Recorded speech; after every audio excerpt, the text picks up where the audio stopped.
Oke. Ya. Jadi untuk pertemuan kali ini sampai dengan UAS ya, kita akan fokus untuk pelajaran-pelajaran yang sifatnya lebih detail. Per cycle ya, per siklus ya. Per siklus itu akan kita bahas lebih dalam. Ya kalau kemarin kita bahas di sebelum UTS lebih kaitannya ke prinsip-prinsip dasar, filosofisnya, cara penanganannya. Semoga adik-adik bisa terbiasa sehingga ketika melalui babak kedua ini, paruh kedua dari semester ini, adik-adik sudah bisa mendapatkan gambaran terkait apa yang harus dilakukan terhadap sebuah sistem yang berlangsung. Ya, di kesempatan sore hari ini mungkin nggak sampai selesai setengah 7, tapi mungkin jam 6 sudah bisa kita selesaikan kayaknya ya. Seharusnya ya, seharusnya. Mungkin kita coba nanti lihat. Makanya Kak Ferry tulis di jadwal itu agak seperti itu, tapi semoga bisa sampai dengan modul seperti itu ya. Kita coba. Bentar. Baik.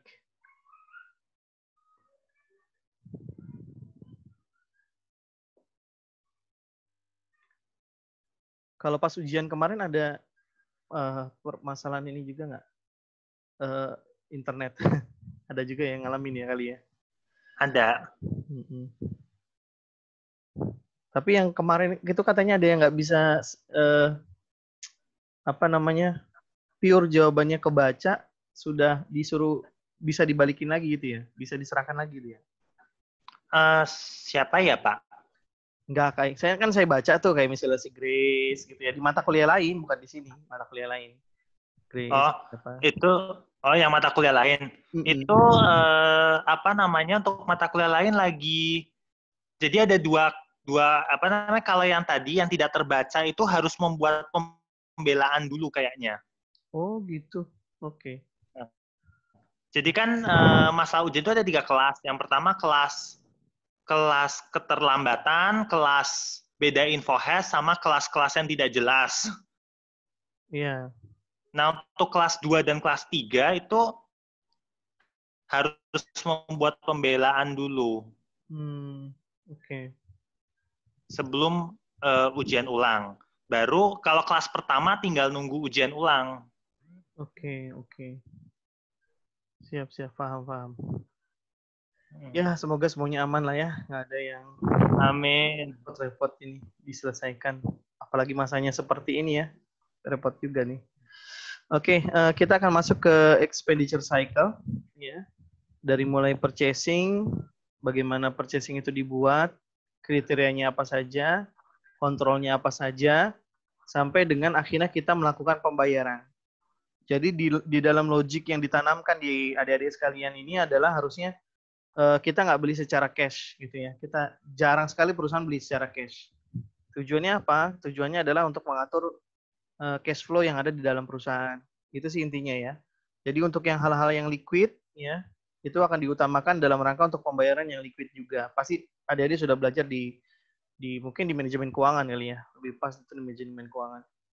Di SIA ini juga lebih akan mengontrol bagaimana caranya agar dalam expenditure cycle ini, dalam proses pembayaran atau pengeluaran ini dioptimalkan dengan benar-benar.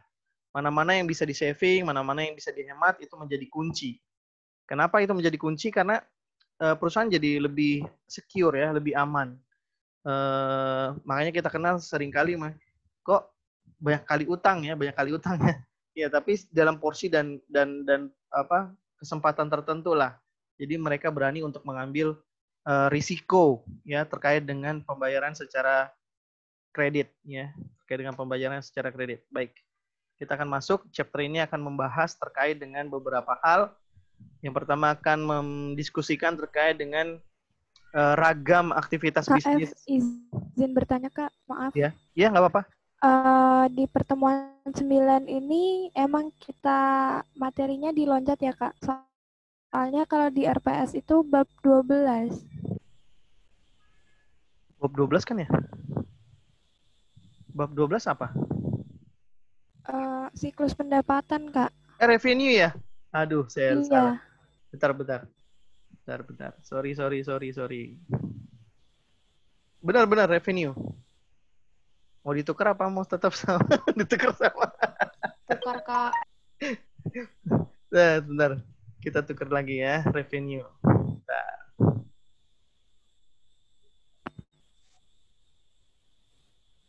Revenue.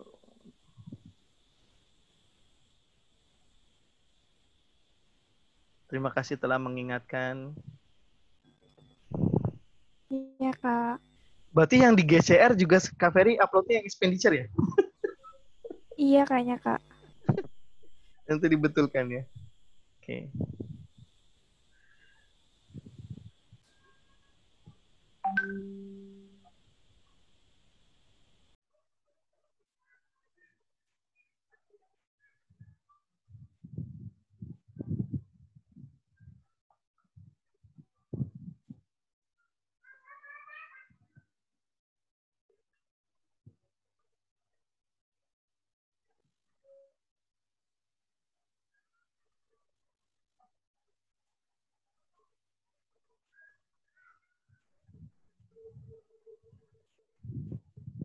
Kelengkap satu ya.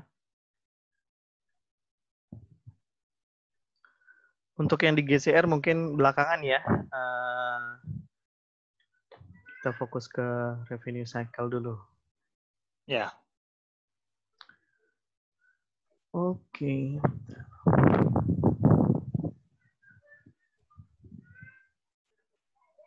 Sudah mulai ini nggak dapat feel-nya nggak pelajaran ini? Semoga udah dapat feel-nya ya. Jadi dia lebih ke gimana sih kita mendapatkan gambaran tentang proses bisnis dari sebuah perusahaan, gimana sih kontrol-kontrolnya gitu loh, gimana mengamankannya, lebih begitu-begitu sih. Jadi nanti semoga untuk yang ini kan lebih detail ya. Lebih detail berarti lebih banyak konseptual sebenarnya yang harus difahami betul sehingga apapun model soalnya teman-teman bisa jawab. Oke, ini sudah nih siap. Sudah.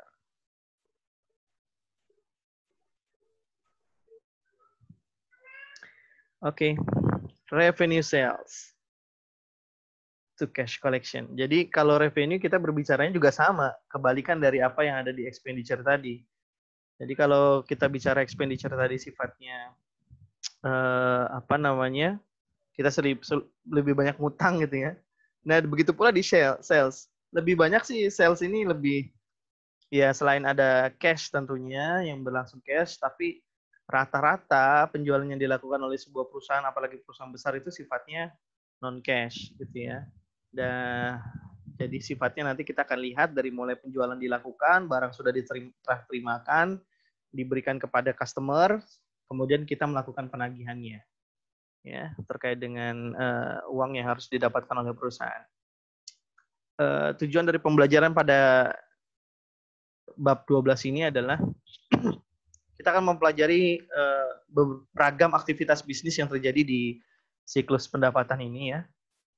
Kemudian kita akan mendiskusikan terkait dengan beberapa hal yang menjadi apa sih bahasanya ancaman umum ya yang terjadi secara umum. Ya, dan bagaimana kemudian perusahaan mampu untuk mengambil sikap atau langkah dalam rangka memitigasi risiko-risiko tersebut. Lalu kemudian kita juga akan belajar terkait dengan bagaimana proses dari perekaman atau model pemesanan itu terjadi. Ya.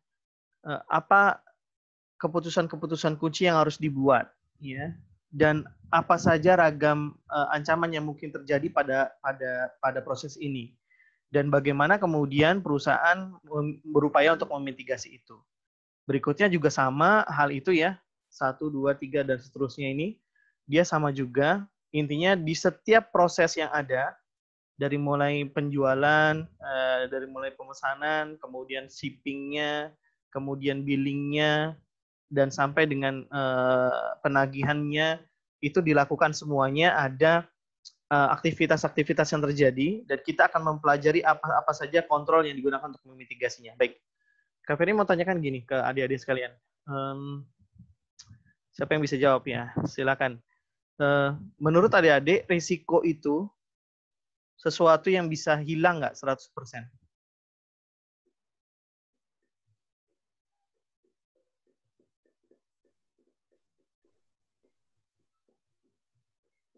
Ayo, ada yang bisa jawab nggak?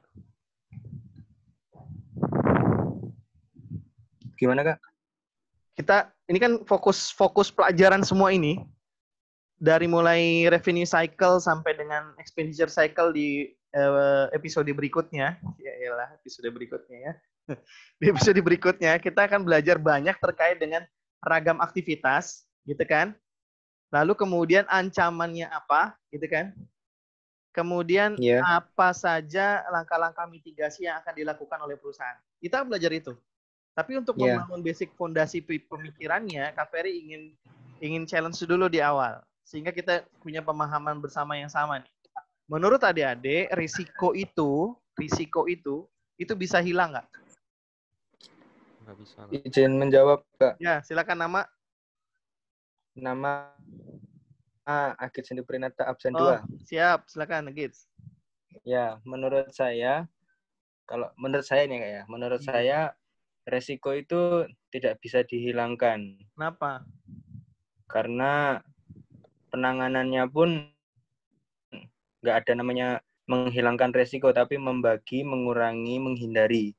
Satunya lagi saya lupa. Yang penting pokoknya apapun yang kita lakukan itu resiko itu pasti menempel karena adanya kayak prinsipnya kayak reward and punishment gitu. Oke. Baik. Ya, risiko betul tidak bisa hilang, betul banget. Ya, apapun ya sekecil apapun pasti ada risikonya. Ya, namanya risiko, kemungkinan yang berdampak negatif terhadap sebuah perjalanan lah gitu. Perjalanan untuk mencapai tujuan. Itu basic fondasi dari risiko. Nah, ketika berbicara tentang risiko tadi benar Agit sampaikan. Ya, kita hanya bisa mengurangi, kita hanya bisa membagi, men-share ya. Kita hanya juga bisa mengalihkan gitu ya. Tapi kita tidak bisa menghilangkan 100%. Ya. Terkait dengan ini, berarti nanti ketika kita menjawab pertanyaan-pertanyaan yang ada, kita harus berpikir gimana ya? Berpikir seakan-akan bahwasanya ini memang risiko-risiko yang kalau nanti kita selesaikan di sini, muncul lagi nggak yang berikutnya? Itu adik-adik harus siap dengan itu. Jadi nggak selalu ancaman itu satu, ketika ancaman ini diselesaikan gitu ya, tiba-tiba muncul ancaman lain. Ambil contoh begini maksud Kak Ferry. Contoh misalnya kita ada tinggal di sebuah rumah gitu ya, tinggal di sebuah rumah yang dekat dengan sungai, dekat dengan sungai. Oke, risikonya apa yang dekat dengan sungai? Ya bisa jadi banjir ya, banjir gitu misalnya. Oke, kita tinggiin tuh kita tinggikan lantai depan kita gitu. Semacam ada undakan, biasanya orang ada undakan sehingga air tidak masuk terlalu ke rumah dulu, tapi lewatin undakan tadi. Tapi ada risiko lain nggak yang muncul ketika kita membuat undakan tadi? Ya pasti ada. Gitu. Misalnya, wah kita jadi nggak bisa lewat, atau kadang-kadang kita harus terjatuh, nggak sengaja harus teranduk, ya bahasanya itu ya teranduk ya, ke apa namanya istilahnya ya, kena dari batasan tinggi tadi, jadi kita jadi terjatuh. Ya pasti ada aja lah ketika kita lepas dari satu risiko, kita merasa sudah nyaman, ternyata ada risiko lain. Dan itu yang harus dipahami oleh adik-adik sekalian. Ya, kita akan bahas satu-satu seperti apa dia. Yang pertama terkait dengan revenue cycle, konsepnya adalah rangkaian proses ya, dari mulai yang berkaitan dengan bagaimana perusahaan menyediakan barang ataupun jasa kepada customer, dan kemudian melakukan proses penagihan atas pembayaran yang dilakukan oleh customer atas apa yang kita telah serah terimakan kepada customer. Pusing ya? Ya bahasanya adalah gini. Ya secara simpel perusahaan bikin barang atau jasa dijual ke customer gitu ya. Setelah dijual ke customer pasti kita minta bayarannya kita simpan. Nah itulah revenue cycle gitu ya. Dari mulai kita menyediakan barang atau jasa sampai dengan proses penagihannya, sampai dengan kita menerima cash dari pembayaran tadi. Gitu ya. Oke. Ya, tujuan utama dari memahami revenue cycle ini adalah, atau mempelajari sistem informasi dari revenue cycle ini adalah kita berharap perusahaan dapat menyediakan barang yang tepat di tempat yang tepat, pada waktu yang tepat, dan harga yang tepat. Sekali lagi, diharapkan kita mampu menjawab permasalahan atau seorang akuntan mampu menjawab permasalahan terkait dengan produk apa yang tepat, ya, pada tempat yang tepat, ya, situasi yang tepat, ya, pada waktu yang tepat, dan pada harga yang tepat. Semua ini menjadi penting untuk diperhatikan. Karena kalau misalnya salah, ya sama saja seperti yang tadi kita inginkan di awal. Kalau yang kita maksud adalah bagaimana revenue ini meningkatkan penerimaan sebuah perusahaan, sehingga ketika nanti berbicara terkait dengan laba rugi perusahaan itu akan semakin meningkat labanya, berarti kita berbicara tentang bagaimana memasukkan uang. Kalau kita salah dalam memilih produk, ya, ambil contoh misalnya kalau di zaman sekarang misalnya pas waktu COVID seperti ini, kita malah memilih jualan secara terbuka gitu misalnya. Itu kan jadi berdampak. Ambil contoh misalnya mungkin yang paling baru itu Alfamart meluncing Alpha X. Pernah dengar nggak? Ada yang pernah dengar nggak? Alfamart meluncing Alpha X.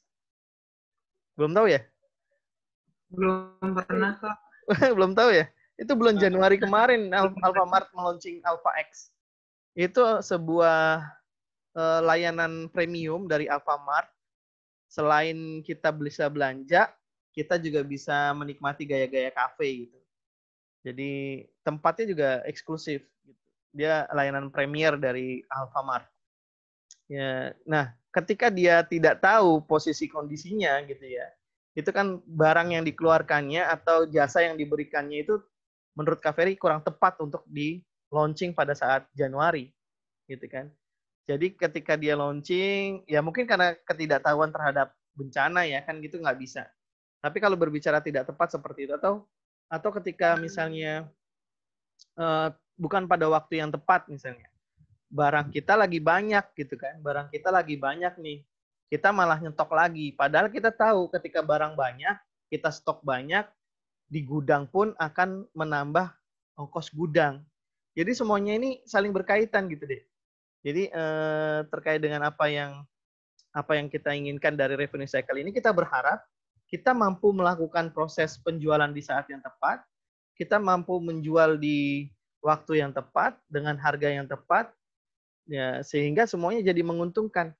Nggak juga pas lagi down harganya kita jual, malah akhirnya terjadi selisih nilai jual yang mungkin merugikan dari perusahaan. Baik, itu konsepnya ya. Nah, ini coba dilihat di sini ada beberapa hal partial organization chart for Alpha Omega Electronics. Ini ada contoh dari pembagiannya, pengorganisasian yang dilakukan oleh sebuah perusahaan. Di sini contohnya Alpha Omega Electronics. Kalau misalnya adik-adik bisa lihat, di situ ada beberapa tim yang terlibat ya. Ada, jadi sukanya pakai ini. Ini. Ya, ada tim marketing, ada tim manufacturing, ada information system, ada finance, ada human resource. Masing-masing memiliki peran. Ya. Kemudian terkait dengan penjualan ya atau revenue cycle, yang terkait yang mana? Oh, bisa jadi nih ada director of sales di bawah marketing, ya. Tapi untuk yang selanjutnya terkait dengan manufacturing juga menjadi bagian yang sangat penting, ya. Ini sampai sini lah ya, sampai sini juga nih, ini juga tergabung ya, ya. Ini merupakan bagian yang penting ya untuk bisa dilihat proses terkait dengan revenue. Namun tidak melupakan yang ada di sebelah kanan. Ya, di sebelah kanan ini juga bagian pendukung yang bagus juga. Tidak bisa dielakkan. Ya, tidak bisa dielakkan. Bahwasanya misalnya terkait dengan bersiapa sih yang berhak untuk mendapatkan pembelian secara kredit? Nah, ini kan ditentukan oleh dia, gitu kan? Berapa sih jumlah uang yang kemudian sudah masuk? Kan cashier yang tahu, gitu kan?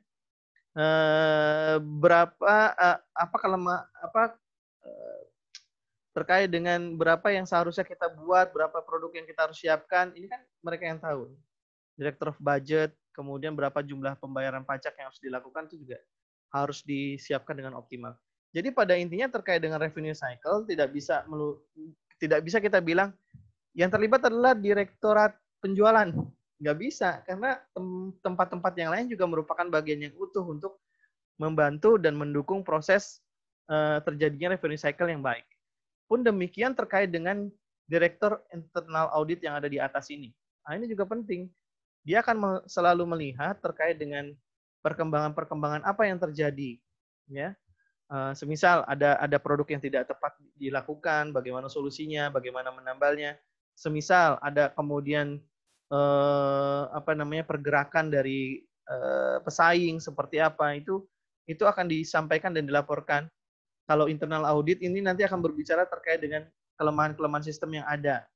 Oh, terus ini kok ada banyak yang nyuap ya, jadi dia bisa dapat kredit nih, akhirnya kreditnya macet gitu misalnya. Nah, itu kan berarti ada internal control yang kurang berjalan dengan semestinya. Nanti kita akan lihat bagaimana caranya untuk memitigasi itu semuanya.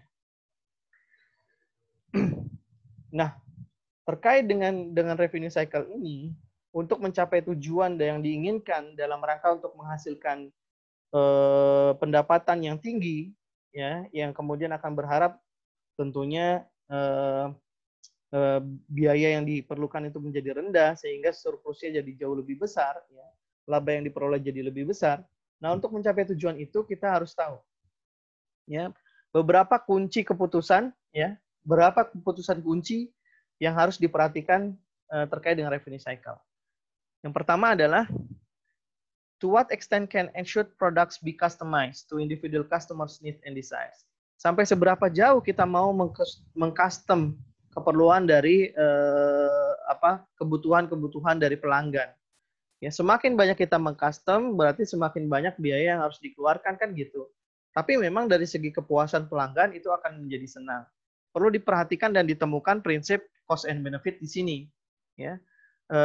Maksud Kak Ferry adalah apakah kita kemudian akan mengambil langkah untuk mendiversifikasi banyak produk kita, atau kita cukup dengan satu kemudian kita gandakan diperbanyak, gitu ya. Nah, itu kemudian hal yang perlu diputuskan karena itu berdampak kepada proses produksi yang akan dilakukan. Semisal kalau botol Aqua misalnya, ya dia kan produk satu terus dicetak banyak dan seterusnya, itu kan akan lebih mudah dan jauh lebih murah untuk dilakukan ketimbang kalau kita jual Aqua yang premium, misalnya yang satunya pakai botol segini, satunya pakai botol segini, harus dikunci di kelipet.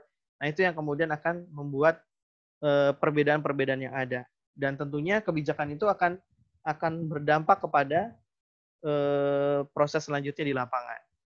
Yang kedua, keputusan kunci yang harus dibuat adalah how much inventory should be carried and where should that inventory be located. Berapa banyak persediaan yang harus kita simpan di gudang, ya, dan di posisinya di mana? Apakah di jauh tempatnya atau di dekat tempatnya? Lebih dekat, semakin dekat tempatnya berarti dia semakin mudah untuk melakukan transport barang dari gudang ke tempat produk yang seharusnya, tempat penjualan maksud Kak Ferry. Atau misalnya tempatnya memang mengharuskan tempat terpencil yang harus aman dari segala sumber bencana, itu juga baik untuk menjadi perhatian. Ya, misalnya tempatnya itu adalah tempat banjir, daerah banjir, ya dia harus dibikin misalnya dok-dok, di bawahnya harus dikasih rangkaian kayu sehingga ketika terjadi banjir dia tidak langsung mengenai simpanan persediaan yang kita miliki. Nah, hal-hal itulah yang kemudian menjadi bagian keputusan kunci yang harus dibuat. Kak Ferry jadi ingat ketika dulu jualan komputer waktu di kuliah di STAN, ketika Kak Ferry main ke Harko Mangga 2 untuk ke supplier, itu Kak Ferry lihat ternyata memang mereka itu bukan pemain inti ya, mereka punya pembelian lagi ke supplier yang utamanya, gitu ya. Nah, supplier utamanya lagi ketika Kak Ferry datangi, ternyata mereka juga tidak simpan semua barangnya di situ, gitu kan? Dia simpan barangnya dekat-dekat situ, gitu ya. Tujuannya apa ya? Tujuannya yang kalau bisa kan dia buat beragam diversifikasi produk yang dia tampilkan di etalase kan gitu. Sisanya nanti di gudang tinggal diambil aja. Yang penting jaraknya dekat apa jauh, jangan sampai customer nunggu kan. Nah, itu juga menjadi bagian penting. Dan keputusan kunci lainnya adalah How should merchandise be delivered to customer? Should the company perform the shipping function itself or outsource? Jadi terkait distribusinya, terkait dengan pengantaran barangnya. Apakah itu menjadi bagian dari salah satu divisi yang harus ada di perusahaan, atau itu di-outsource-kan saja? Itu kan bagian dari pilihan. Diekspedisikan saja lewat kurir misalnya. Ya kalau dipertimbangkan nanti lebih murah dan menguntungkan lewat kurir, ya seharusnya lewat kurir. Misalnya sedikit aja yang keluar gitu misalnya. Ya mungkin perlu dipertimbangkan divisi yang bagus terkait dengan ekspedisi nggak perlu dilakukan, nggak perlu dimiliki. Tapi kalau misalnya sering banget gitu ya, misalnya contohnya misalnya kayak kantornya KVRI sering keluar, ngirim dokumen dan seterusnya, ya berarti bikin aja sendiri ketimbang pakai yang luar gitu kan. Kenapa? Karena duitnya akan berpulang lagi ke anggota atau ke pegawai lah. Ini jadi ngomongin koperasi jadinya. Jadi ya seperti itulah ya. Jadi yang pertama keputusan kuncinya adalah apakah dia customize atau tidak untuk barangnya, tempat penyimpanannya bagaimana, berapa banyak harus disimpan, ya. Jangan sampai juga nggak ada penyimpanan nih, mentang-mentang udah nggak simpan kita beli aja, belum tentu loh. Ketika kita beli supplier itu siap, gitu kan? Ketika kita beli supplier itu siap juga belum tentu. Ketika kita beli banyak-banyak, kita simpan di gudang, rugi biaya penyimpanan, ada kerusakan, ada risiko kerusakan di sana, gitu kan? Jadi pertimbangan-pertimbangan ini terkait dengan revenue cycle ini harus dijawab dulu oleh manajemen, ya. Jadi manajemen harus menentukan nih seberapa besar tingkat turnover dari produknya, gitu ya. Seberapa besar dia mampu menanggung untuk persediaannya, di mana lokasinya, itu harus dijawab dulu sehingga proses penentuan dari sistem informasinya dapat berlangsung dengan baik. Yang berikutnya adalah berapa harga optimal untuk tiap produk atau jasa. Ini juga penting. Ya, manajemen harus berpikir keras nih. Karena terkait dengan revenue dan terkait dengan pendapatan. Kalau kita kasih harga lebih tinggi, berarti siap-siap yang beli akan protes kan gitu kan. Kalau sudah protes bisa jadi dia beralih ke yang lain kan gitu. Ya, atau oke, harganya tetap, tapi tadi ya misalnya untuk produknya dikurangi gitu kan banyak yang begitu sekarang ya, harganya tetap, tapi ini barangnya kok menciut gitu ya, menciut. Yang seperti itu kan bisa dilakukan, itu tergantung dari manajemen perusahaan melihatnya seperti apa. Yang berikutnya, keputusan kunci yang harus dilakukan manajemen adalah apakah kredit proses pengangsuran tadi yang dilakukan oleh pelanggan tadi itu dapat diperpanjang kepada customer. Ya, itu kan perlu berpikir perlu berpikir hati-hati. Kalau saya perpanjang, dia sanggup nggak? Kalau dia sanggup, gimana? Gitu ya. What credit terms should be offered? How much credit should be extended to individual customer? Nah, ini penting. Ya, berapa kira-kira yang harus kita jadikan tawaran? Boleh perpanjang, boleh misalnya, tapi ada biaya lagi gitu ya terkait dengan perpanjangan itu karena kita harus mengurus A, B, D, C, dan D gitu misalnya. Itu kan pertimbangan-pertimbangan juga. Dan berikutnya adalah how can customer payments be processed to maximize cash flow. Dan juga untuk melihat secara konseptual revenue cycle ini adalah gimana sih terkait dengan pembayaran dilakukan oleh pelanggan itu bisa memaksimalkan cash flow yang masuk. Ya, dalam pengertian gini, ketika kita berbicara cash flow, ya, berapa yang harus dimiliki oleh perusahaan pada saat yang tepat, itu maksudnya. Jadi nggak perlu juga misalnya kita lagi banyak duit terus kemudian kita tingkatkan cash flow-nya, kan juga nggak perlu. Bisa jadi kita ulur-ulur gitu ya, kita angsurin aja deh gitu kan, nanti saya kan dapat lebih banyak gitu. Nah, itu juga bagian-bagian dari strategi dalam melakukan revenue cycle ini. Jadi untuk ada 4 basis terkait dengan aktivitas-aktivitas yang terjadi di revenue cycles. Dan ini akan kita bahas satu-satu nih terkait dengan resiko-risikonya. Kalau tadi kan kita berbicaranya ada optimal price, ada extended customer dan seterusnya. Ini merangkum dari kesekian banyak itu. Ya, merangkum dari kesekian banyak itu. Yaitu yang pertama dengan sales order entry terkait dengan pemesanan, shipping terkait dengan pengiriman, billing terkait dengan penagihan, cash collection terkait dengan proses penagihan tadi ya, kolektivitas dari uang yang akan disampaikan oleh customer. Jadi keempat aktivitas dasar inilah yang kemudian akan kita bahas pada terkait dengan risiko-risiko atau aktivitas-aktivitas apa saja yang terjadi. Kalau ada yang bertanya silakan ya. Oh iya Kak, maaf izin bertanya. Silakan. Apakah aktivitas ini harus urut? Ya, secara logik urut ya, secara logik. Jadi kalau ditanya nanti kan kita bisa bayangkan lah setelah pemesanan apa yang langsung ditagih kan gitu. Setelah pemesanan kan barang yang habis pesan terus bayar dulu baru dikirim. Iya, bisa jadi juga, bisa jadi seperti itu. Nah, ini kita berbicara terkait dengan perusahaan dagang besar kayaknya ini yang di Romni ya. Ya kalau misalnya nanti siapa tadi yang bertanya, Anastasia? Siapa? Sevilla. Siapa? Sevilla, Pak. Sevilla? Iya. Oh, Sevilla. Iya. Ya. Oh iya, nama klub sepak bola ya. Bapaknya penggemar Sevilla kali. Waduh. Enggak juga ya? Okay. Enggak, Pak. Jadi monggo kalau misalnya nanti kita dapatkan, ini kan contoh di Romni saja ya. Oh, kalau iya. misalnya nanti ketemu dengan model seperti itu, ya buat konsep aktivitas dasarnya mengikuti itu siklusnya.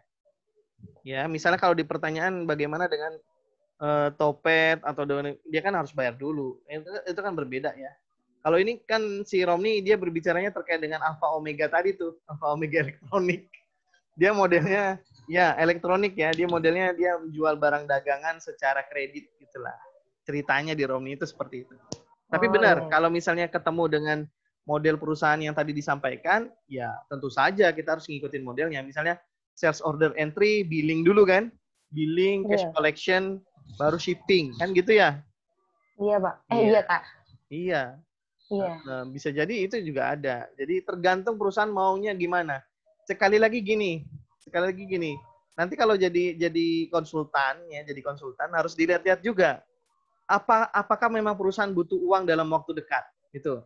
Kalau memang nggak butuh uang dalam waktu dekat dan kemudian bisa dilakukan, kan banyak perusahaan gitu ya. Daripada dibayar cash, mereka milih malah dibayar kredit gitu loh.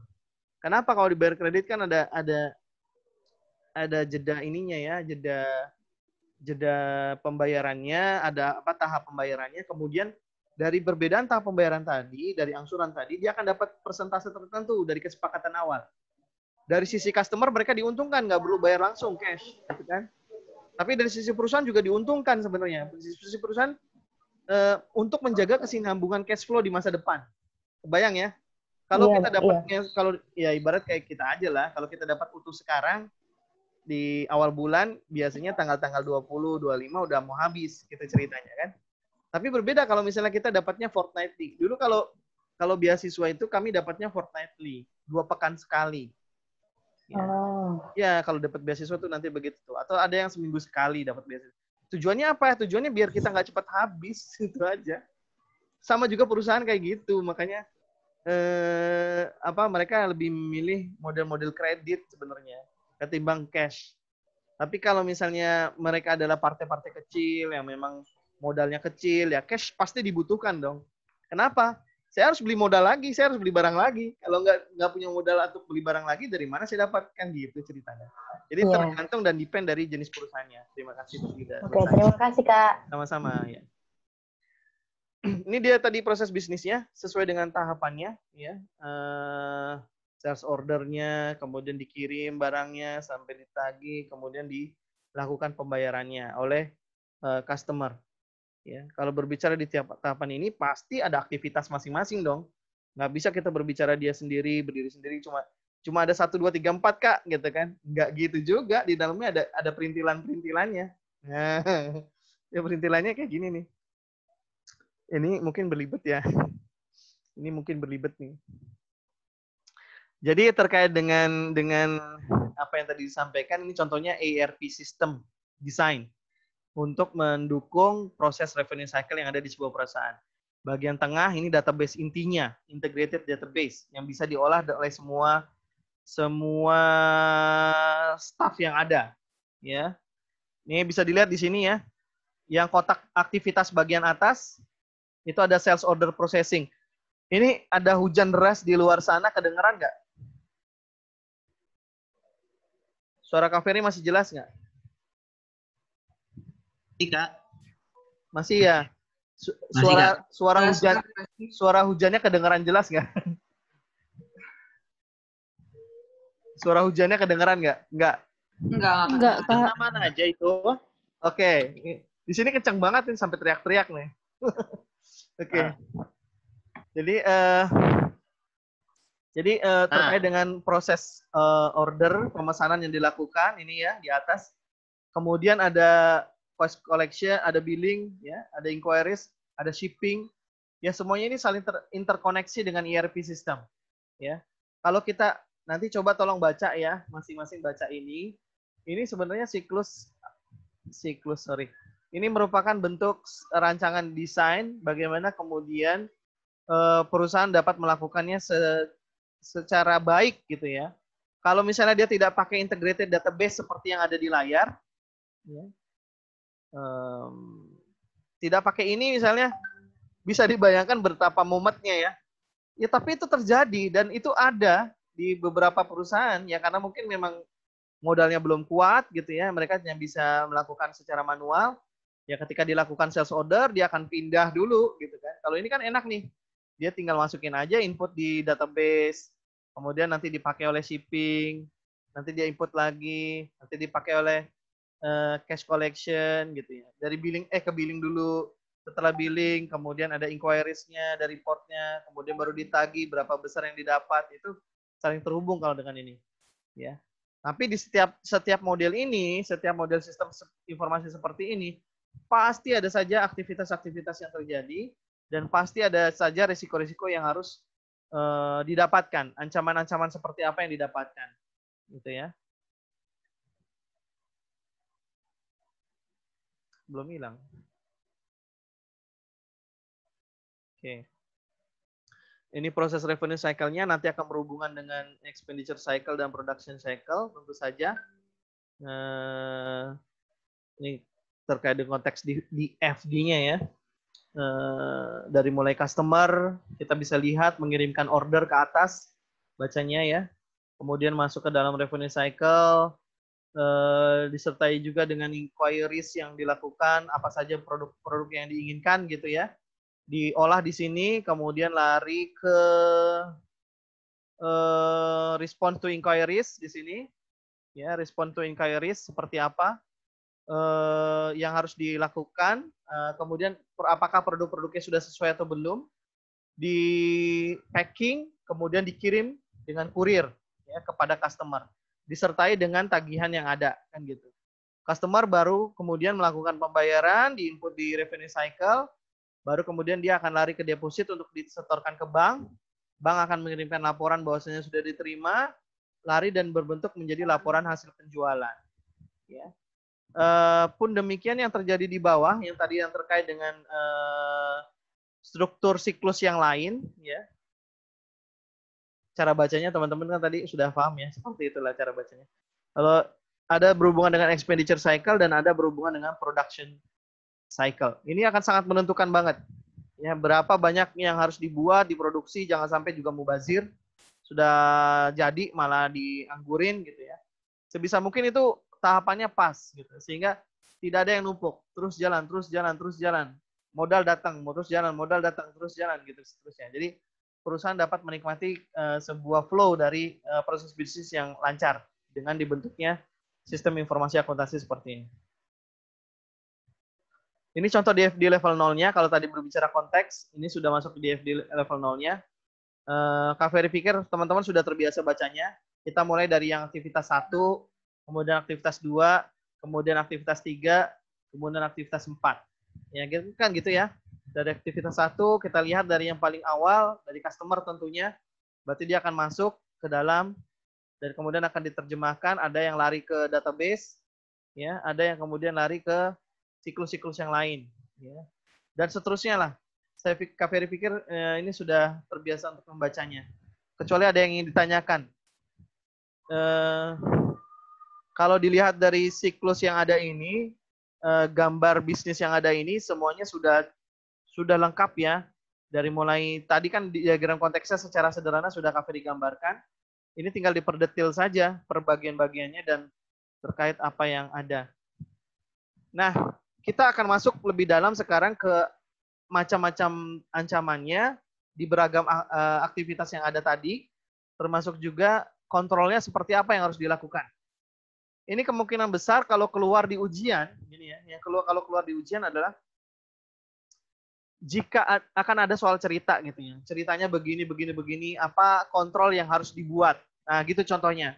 Jadi teman-teman bayangin aja lah, Kak Ferry nggak bakalan minta letter lux kok gitu ya.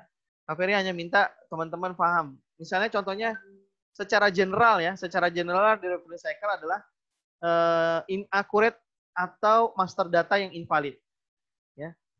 Inaccurate atau master data yang invalid.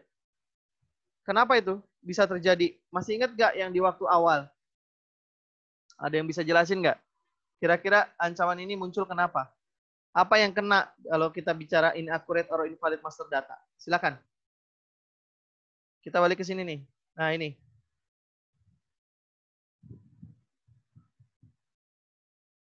Apa yang kena? Bagian yang mana yang kena? Halo? Kak Ferry nggak ditinggal sendirian kan ya? Halo Pak. Halo Kak. Iya, siapa yang mau jawab silakan. Izin menjawab Kak. Siap, Farhan ya, silakan. Ya Farhan. Jadi kan biasanya kalau perusahaan itu dia pakai sistem ERP kan itu tentunya dia sangat mengandalkan yang namanya database ya Pak. Jadi kalau misalnya ada data yang nggak akurat, itu yang kena pasti database-nya Pak. Iya, betul. Jadi kalau berbicara terkait dengan data yang tidak akurat, pasti yang kena database yang di tengah ini ya. Apa yang harus dilakukan kalau misalnya database ini? Menurut bayangan adik-adik apa? Farhan, coba dilanjutkan. Apa yang harus dilakukan biar ini tetap aman? Kita udah belajar panjang kali lebar waktu sebelum UTS tuh. Apa yang kira-kira bisa dilakukan oleh Farhan? Biasanya sih saya akan melakukan pembatasan akses ya Pak. Oke, betul. Apalagi? Coba berpikir lain terus. Ada banyak ide loh untuk ini. Kita tinjau Pak terhadap perubahan data induknya. Jadi kita membuat laporan data induk secara periodik. Maksudnya gimana? Jadi kayak misalnya ada data induk yang berubah, setiap periodik, setiap bulannya itu kita buat laporan gitu Pak. Jadi laporan bulan ini datanya kayak gini-gini. Oke, cut off ya. Kalau Kak Ferry kenalnya mungkin istilah data freeze ya. Pembekuan data di periode tertentu ya. Jadi dia akan bisa menjadi rujukan kalau terjadi kesalahan bisa kelihatan di situ. Apalagi ya, selain Farhan juga boleh ikutan. Ya Pak, terima kasih. Jadi kalau maksud Kak Ferry ini gini, mungkin itu cuma satu tadi, 1-2 ya. Tapi sebenarnya bisa banyak loh gitu kan. Dan nggak juga terbatas dari ini. Nggak terbatas dari ini. Kalau ini kan dibilangnya nih, data processing integrity control. Ya, kontrol. Ya. Jadi terkait dengan data processing integrity-nya harus dijamin tuh. Ya nggak? Jangan sampai ketika kita ternyata yang bikin rumus di dalamnya salah gitu Mas Farhan, ya nggak? Itu kan kemungkinan juga. Gitu. Kalau tadi udah dijawab, ini bener nih, restriction of access, betul banget. Itu udah paling pertama lah. Review all changes, ini semacam seperti logbook ya, itu kan baik juga logbook itu ada, sehingga kita bisa kontrol sewaktu-waktu. Ya, data processing integrity control, contohnya kemarin kita bicara panjang terkait dengan kontrol-kontrol yang ada. Mau dipasangin validity check-nya gitu kan. Terus dipasangin validity check itu maksudnya kalau dia harusnya menekan angka berapa digit gitu kan. Dia terbatas di situ, dia nggak boleh kurang atau nggak boleh lebih misalnya. Itu kan bagian dari validity check. Atau cek-cek yang lain yang dimungkinkan untuk dilakukan. Ya. Sebutkan sebanyak-banyaknya. Kalau disuruh 3 ya sudah 3 yang terbaik gitu aja. Oke ya teman-teman ya. Jadi apa yang kita bahas sebelum-sebelumnya ini pasti akan dibahas terus di sini gitu. Dan di bab-bab selanjutnya ini nanti. Oke, misalnya yang kedua nih. Yang kedua, unauthorized disclosure of sensitive information. Adanya penyajian data ya terhadap data-data yang seharusnya tidak boleh dipublikasi. Ya, penyajian data rahasia lah gitu. Unauthorized disclosure of sensitive information. Ya itu tadi, balik lagi, misalnya di encryption, biar nggak ada orang yang tahu, kan itu data rahasia soalnya, di encrypt, ya, atau diberikan akses kontrol siapa-siapa yang bisa masuk ke dalamnya. Nah, ini contohnya apa? Coba kalau Kak Ferry tanya nanti di ujian ini, contohnya apa ini? Unauthorized disclosure of sensitive information secara logik adik-adik yang paling gampang apa? Keadaan sekarang deh, yang lagi booming sekarang. Ayo, siapa yang bisa jawab?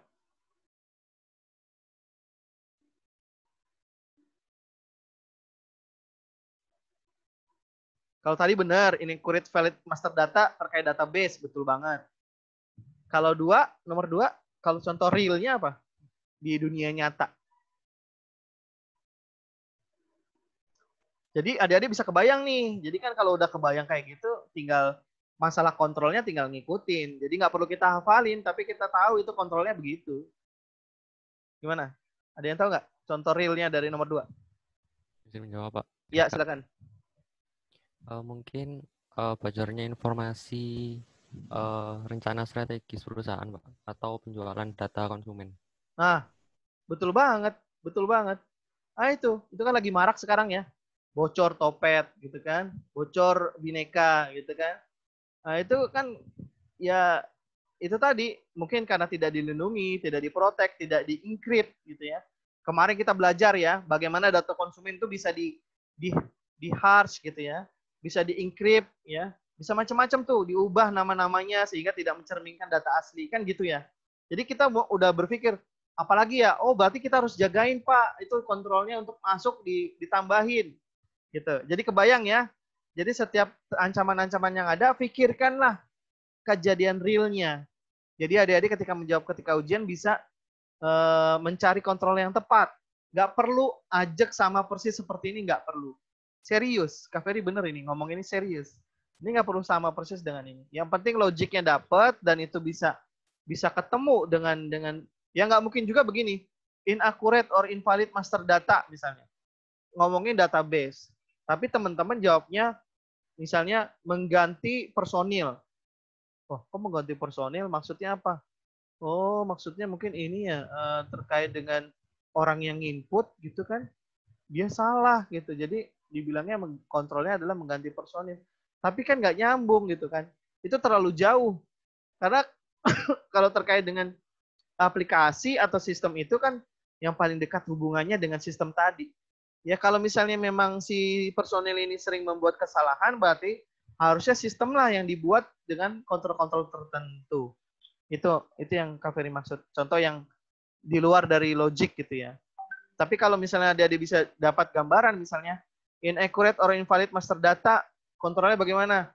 Oh, dilakukan proses recalculating gitu ya misalnya, atau dilakukan proses analyzing gitu ya.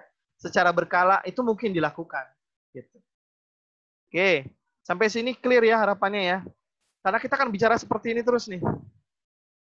Yang berikutnya ada general issues yang lain adalah, atau masalah umum yang lain adalah loss or destruction of master data. Ya. Nah, contohnya yang Kak Ferry bilang kemarin lah, gitu ya. Kalau Kementerian Keuangan punya server gitu ya di Jakarta, pasti Kementerian Keuangan punya server di tempat lain yang tidak boleh dikasih tahu keberadaannya, kan gitu ya. Ya pasti tempatnya bebas dari bencana, tempatnya bebas dari ini dan seterusnya. Yang kedua, kontrolnya apa lagi? Ya kalau master datanya rusak, perlu ada backup plan, ya enggak? Seperti apa proses pemulihannya? Jangan-jangan yang di server yang kedua juga sama gitu nasibnya. Jadi perlu ada proses pemulihan dan bagaimana proses langkah-langkah itu harus dituangkan dalam standar atau dalam juknis yang ada. Berikutnya ancaman terkait dengan poor performance, kinerja yang buruk. Ya. Nah ini bisa dilihat dari managerial report. Jangan sampai kinerja yang buruk ini berlangsung terus, tapi tidak pernah tahu gitu ya oleh manajer. Ya, ini merupakan bagian penting juga sebagai alat kontrol. Jadi laporan manajerial ini diperlukan dalam rangka untuk menjaga agar apa yang dilakukan sudah sesuai dengan koridornya. Kak Ferry pengen tanya, kalau di negara kita, laporan manajer ini contohnya apa ya?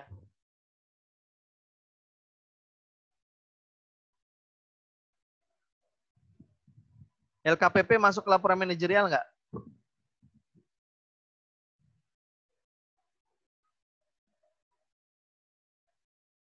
Halo? LKPP masuk laporan manajerial nggak?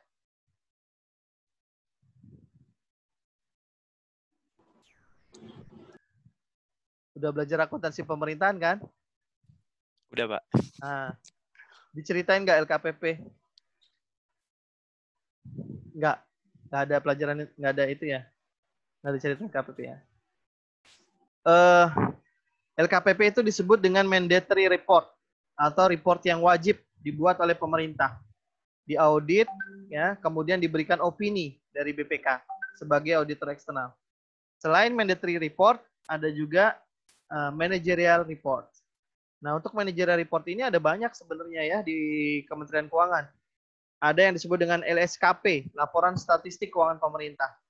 Ada yang disebut dengan Laporan Keuangan Pemerintah Konsolidasian. Ada yang disebut dengan laporan transparansi fiskal. Ya. Ada banyak macamnya. Dan itu dibuat ada yang bulanan, ada yang triwulanan. Termasuk juga kalau adik-adik mungkin pernah dengar nggak? Negara kita tuh punya sebuah unit yang khusus menangani terkait dengan masalah darurat keekonomian. Ya. Itu sebutan timnya adalah Komite Stabilitas Keuangan tuh ada tuh. KSSK ya. Komite Stabilitas Sistem Keuangan atau apa keuangan gitu. Jadi Iya, KSSK, Bro. Iya. Jadi untuk KSSK inilah yang kemudian akan memberikan report secara berkala ke Ibu Menteri kan, bagaimana kondisinya negara kita dan seterusnya. Sehingga kemudian dapat dihapus, bukan hanya ke Bu Menteri, itu dikirim ke Bank Indonesia juga, dikirim juga ke BPS, dikirim juga ke Bappenas gitu ya. Ada juga yang terkait dengan asset liability management. Itu juga ada loh, jangan salah. Jadi asset liability management namanya ALM ya, itu sebuah unit juga yang ada di Kementerian Keuangan. Mohon maaf kalau putus-putus ya. Di sebuah keuangan, di Kementerian Keuangan ya, selalu berdiskusi tiap bulan untuk melihat batas-batasnya apa, warnanya merah atau warnanya kuning atau warnanya hijau. Nah, itu juga salah satu bentuk dari manager report ya. Laporan dari ALM. Nah, contohnya ini Google Data Center ya. Dibangun fasilitasnya seperti apa, dan bahkan mereka punya tenaga sendiri. Ya kalau misalnya tenaganya diputus sama orang lain kan data centernya langsung mati gitu ya. Makanya mereka bikin sendiri gitu. Kemudian tempatnya seperti apa yang jauh dari bencana gitu. Itu pilihan-pilihan lah ya. Dipilihnya di tempatnya di Dells di Amerika sana ya. Contohnya seperti itulah.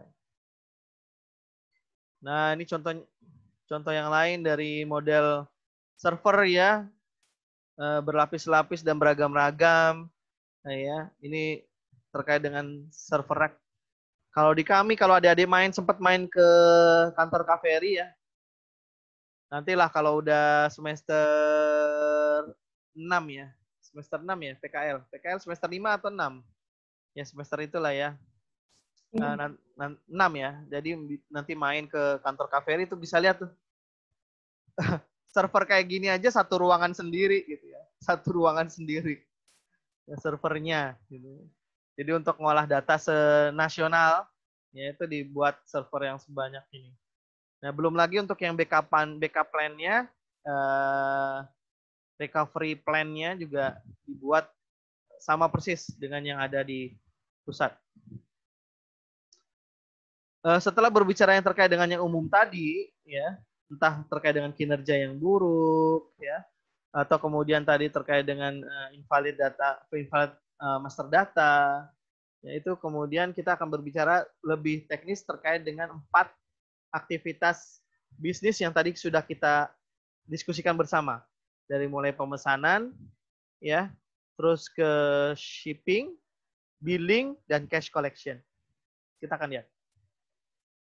Pertama kita akan lihat terkait dengan pemesanan. Di pemesanan ini aktivitasnya ada beberapa beberapa. Ya, di sini ditandain ini ya, DFD level 2. DFD level 2 ini ya.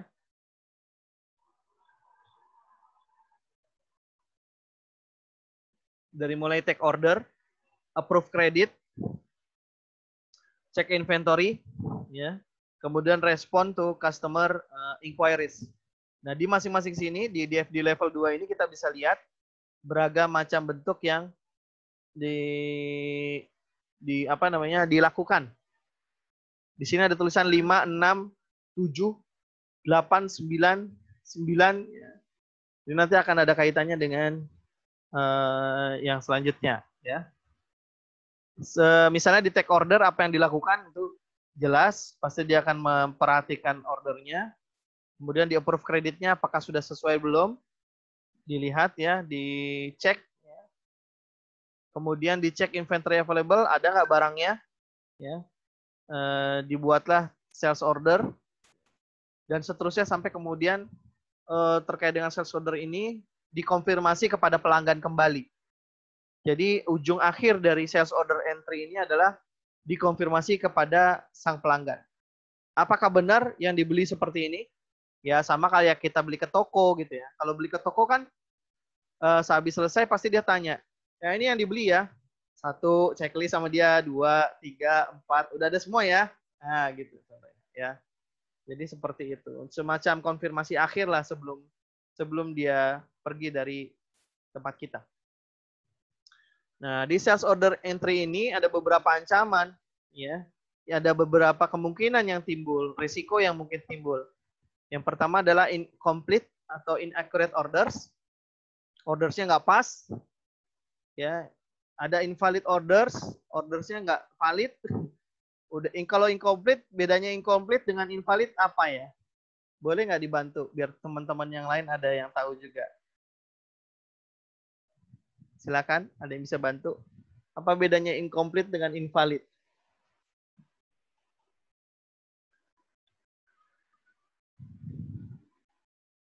Ayo, kan sudah belajar kemarin-kemarin. Apa bedanya incomplete dengan invalid?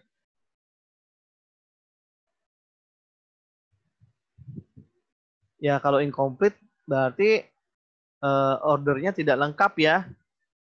Misalnya seharusnya dia memasukkan entry, misalnya nih ya, misalnya dia memasukkan entry barang itu harus sesuai, ada kuantitasnya misalnya.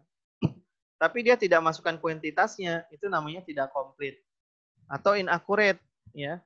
Misalnya dia beli barang, tulisannya itu misalnya belanja pasir, tapi satuannya misalnya liter, gitu ya, pasir dalam liter. Mungkin aja sih ya, pasir dalam liter masih mungkin lah ya. Misalnya satuannya dalam, kalau berat masih mungkin, kalau liter masih mungkin, satuannya dalam apalah gitu, selain dari alat ukur itu. Atau misalnya yang biasanya ada, apa namanya, barang itu bentuknya lonjong atau bulat gitu ya, per spesiesnya itu tadi, ternyata itu juga menjadi berbeda. Itu namanya incomplete atau inaccurate orders. Kalau invalid, ya artinya data itu tidak valid, order yang dilakukan itu tidak valid. Tidak diajukan sesuai dengan proses validitas terkait dengan sebuah dokumen sumber resmi, seperti itu. Jadi data tidak valid itu berarti misalnya kalau misalnya kita punya KTP, KTP-nya itu abal-abal lah gitu. Ya tanda tangannya palsu, ya, atau kita punya form apa tanda tangannya palsu, itu namanya invalid. Makanya terkait dengan hal itu, untuk mencegahnya di incomplete kita akan lihat ada data entry edit controls, ya. Edit controlnya seperti apa? Siapa yang berhak gitu ya. Kalau memang lupa diingat, mungkin diberikan petunjuk dari sistem.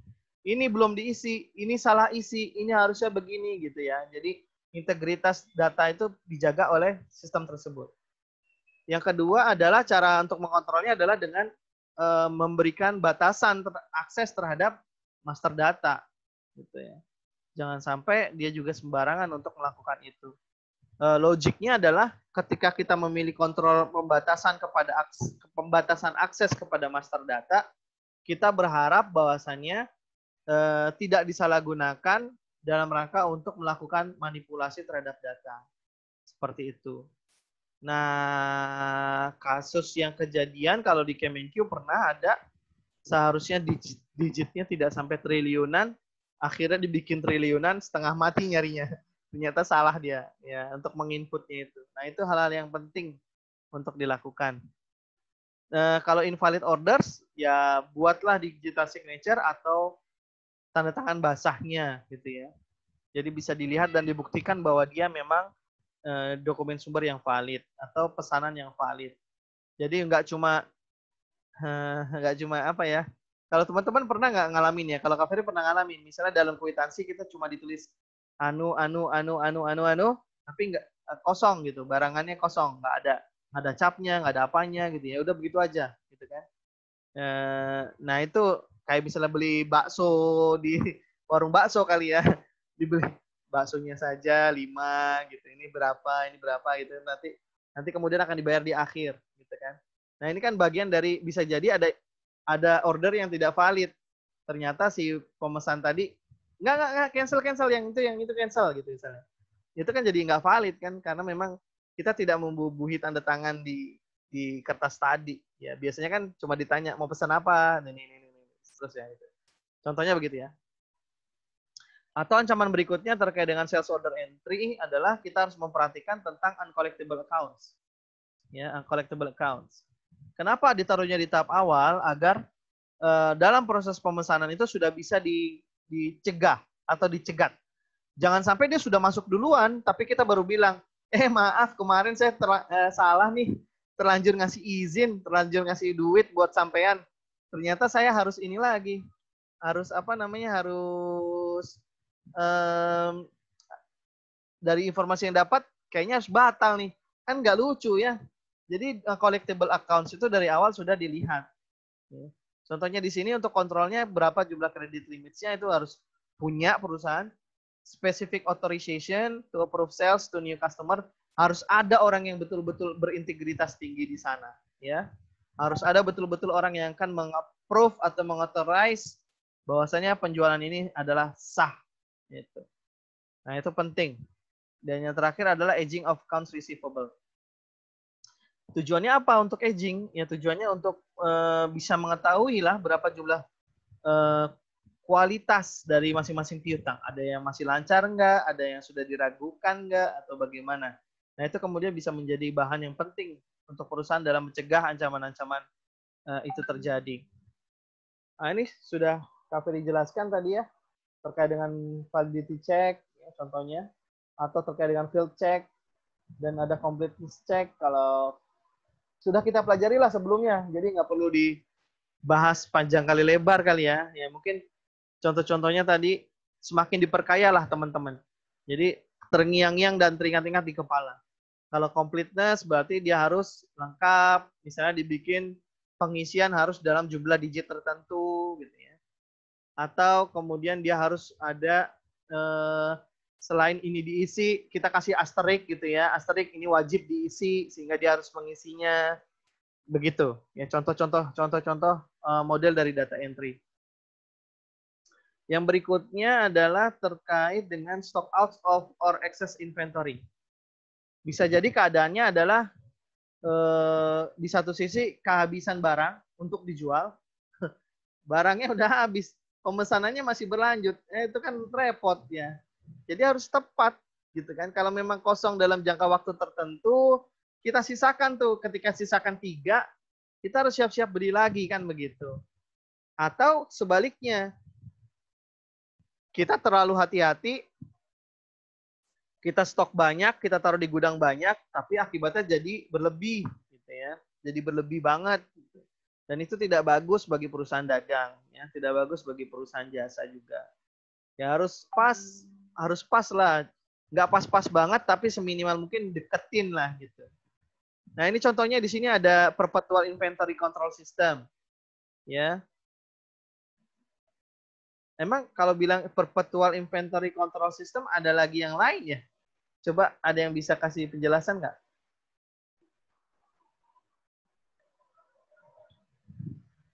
Silakan. sertakan nama ya, jangan lupa untuk nambah poinnya. Kalau ada perpetual inventory control system berarti ada yang lainnya dong. Jawab, Pak. Apa? Mungkin periodik. Ya, kalau perpetual apa istilahnya memang? Oh, kalau gimana, Kak? Kalau perpetual ini istilah untuk apa? Apa yang dilakukan oleh orang tersebut? Kalau yang dipilih adalah perpetual. Kalau perpetual itu setiap ada penjualan itu dicatat apa database inventory-nya itu diupdate, Kak. Ya, setiap Tapi kali kalau periode- Tapi setiap kalau periodik, setiap kali penjualan saja atau ada pas lain? setiap ada keluar masuk barang di inventory itu, Pak. Nah, itu jawaban yang paling tepat ya. Hati-hati ya. Jadi setiap kali barang keluar masuk dari persediaan. Namanya siapa ini? Belum ada dikasih tahu namanya. Oh, bagus, Pak. Bagus ya. Absen 9. Oke. Oke, betul. Nah, kemudian jadi bisa dilihat tuh tiap hari kan dari barang yang keluar. Kalau memang bagusnya sih sebuah sistem itu sudah tahu ini barang ini pemesanannya lama, akan datangnya lama atau akan datangnya sebentar, itu sistem harusnya tahu itu. Ya, berdasarkan apa? Berdasarkan pengalaman lah, gitu kan. Ini kalau beli misalnya saya beli baju di mana berapa hari saya dapat, itu kan berdasarkan pengalaman. Pengalaman itu sangat baik untuk menentukan itu semua. Yang berikutnya adalah use of barcodes of RFID. Jadi pakai barcode setiap kali barang masuk keluar kan. Tit ya kayak gitulah gitu kan. Jadi ketahuan bahwasanya barang di gudang tinggal sekian gitu kan. Nggak perlu lagi kita ngitung-ngitung lagi, balik lagi ke gudang, dihitung lagi, masuk lagi, balik lagi ke gudang, dihitung lagi, nggak perlu. Ya. Yang berikutnya ada training, pelatihan, ada physical, bahasanya opnam fisik yang dilakukan secara berkala, ya. Kemudian ada laporan self forecast dan aktivitas. Jadi laporan terkait dengan prediksi atau forecast perakiraan penjualan yang akan dilakukan, termasuk juga laporan terkait dengan aktivitas. Ada ancaman lainnya dong ini. Ada ancaman lainnya adalah loss of customer. Customernya hilang, pelanggannya hilang. Kenapa pelanggan hilang? Kesel lama banget. Barangnya yang didatang nggak nyampe, akhirnya dia cancel pembayarannya. Ada lagi, ya barangnya nggak sama, kesel, gitu ya. Akhirnya dia keluar, gitu ya. Akhirnya pelanggan hilang dari tempat dia. Bagaimana caranya? Ya dilihat pelanggan ini kenapa mereka keluar kan gitu. Apa jangan-jangan alasannya karena memang nggak punya duit lagi, dia nggak mau bayar gitu kan? Ya itu dimaklumin aja. Tapi kalau misalnya dia pergi dari kita karena masalah layanan kita, ya berarti kita harus lihat evaluasi itu tadi. Ada nggak sistem saluran masuk, ya pertanyaan dan jawaban. Ada nggak untuk yang terkait dengan gangguan? Ada nggak kalau misalnya saya pengen dapatkan informasi lain selain koperasi, saya bisa dapat nggak? Dan apa aja itu gitu misalnya. Itu kan bagian dari bagaimana menyikapi loss of customer. Berikutnya kita masuk ke shipping. Nah, di shipping ini ada dua ide besar, aktivitas besar. Ya, ini memilih dan kemudian mengepak dari order yang bersangkutan, lalu kemudian melakukan pengirimannya. Ya. Kalau ada yang mau bertanya di sela saja, Kak Ferry nggak apa-apa ya. Terkait, izin bertanya. Ya, silakan. Ya, silakan. Saya Laili, absen 16. Baik. Kan sebaiknya kontrol itu dilakukan sebelum adanya ancaman ya, Kak. Tapi biasanya perusahaan itu melakukan kontrol kalau udah ada kejadiannya gitu, Pak. Jadi sebaiknya kontrol itu dilakukan sebelum atau setelah adanya ancaman, Kak.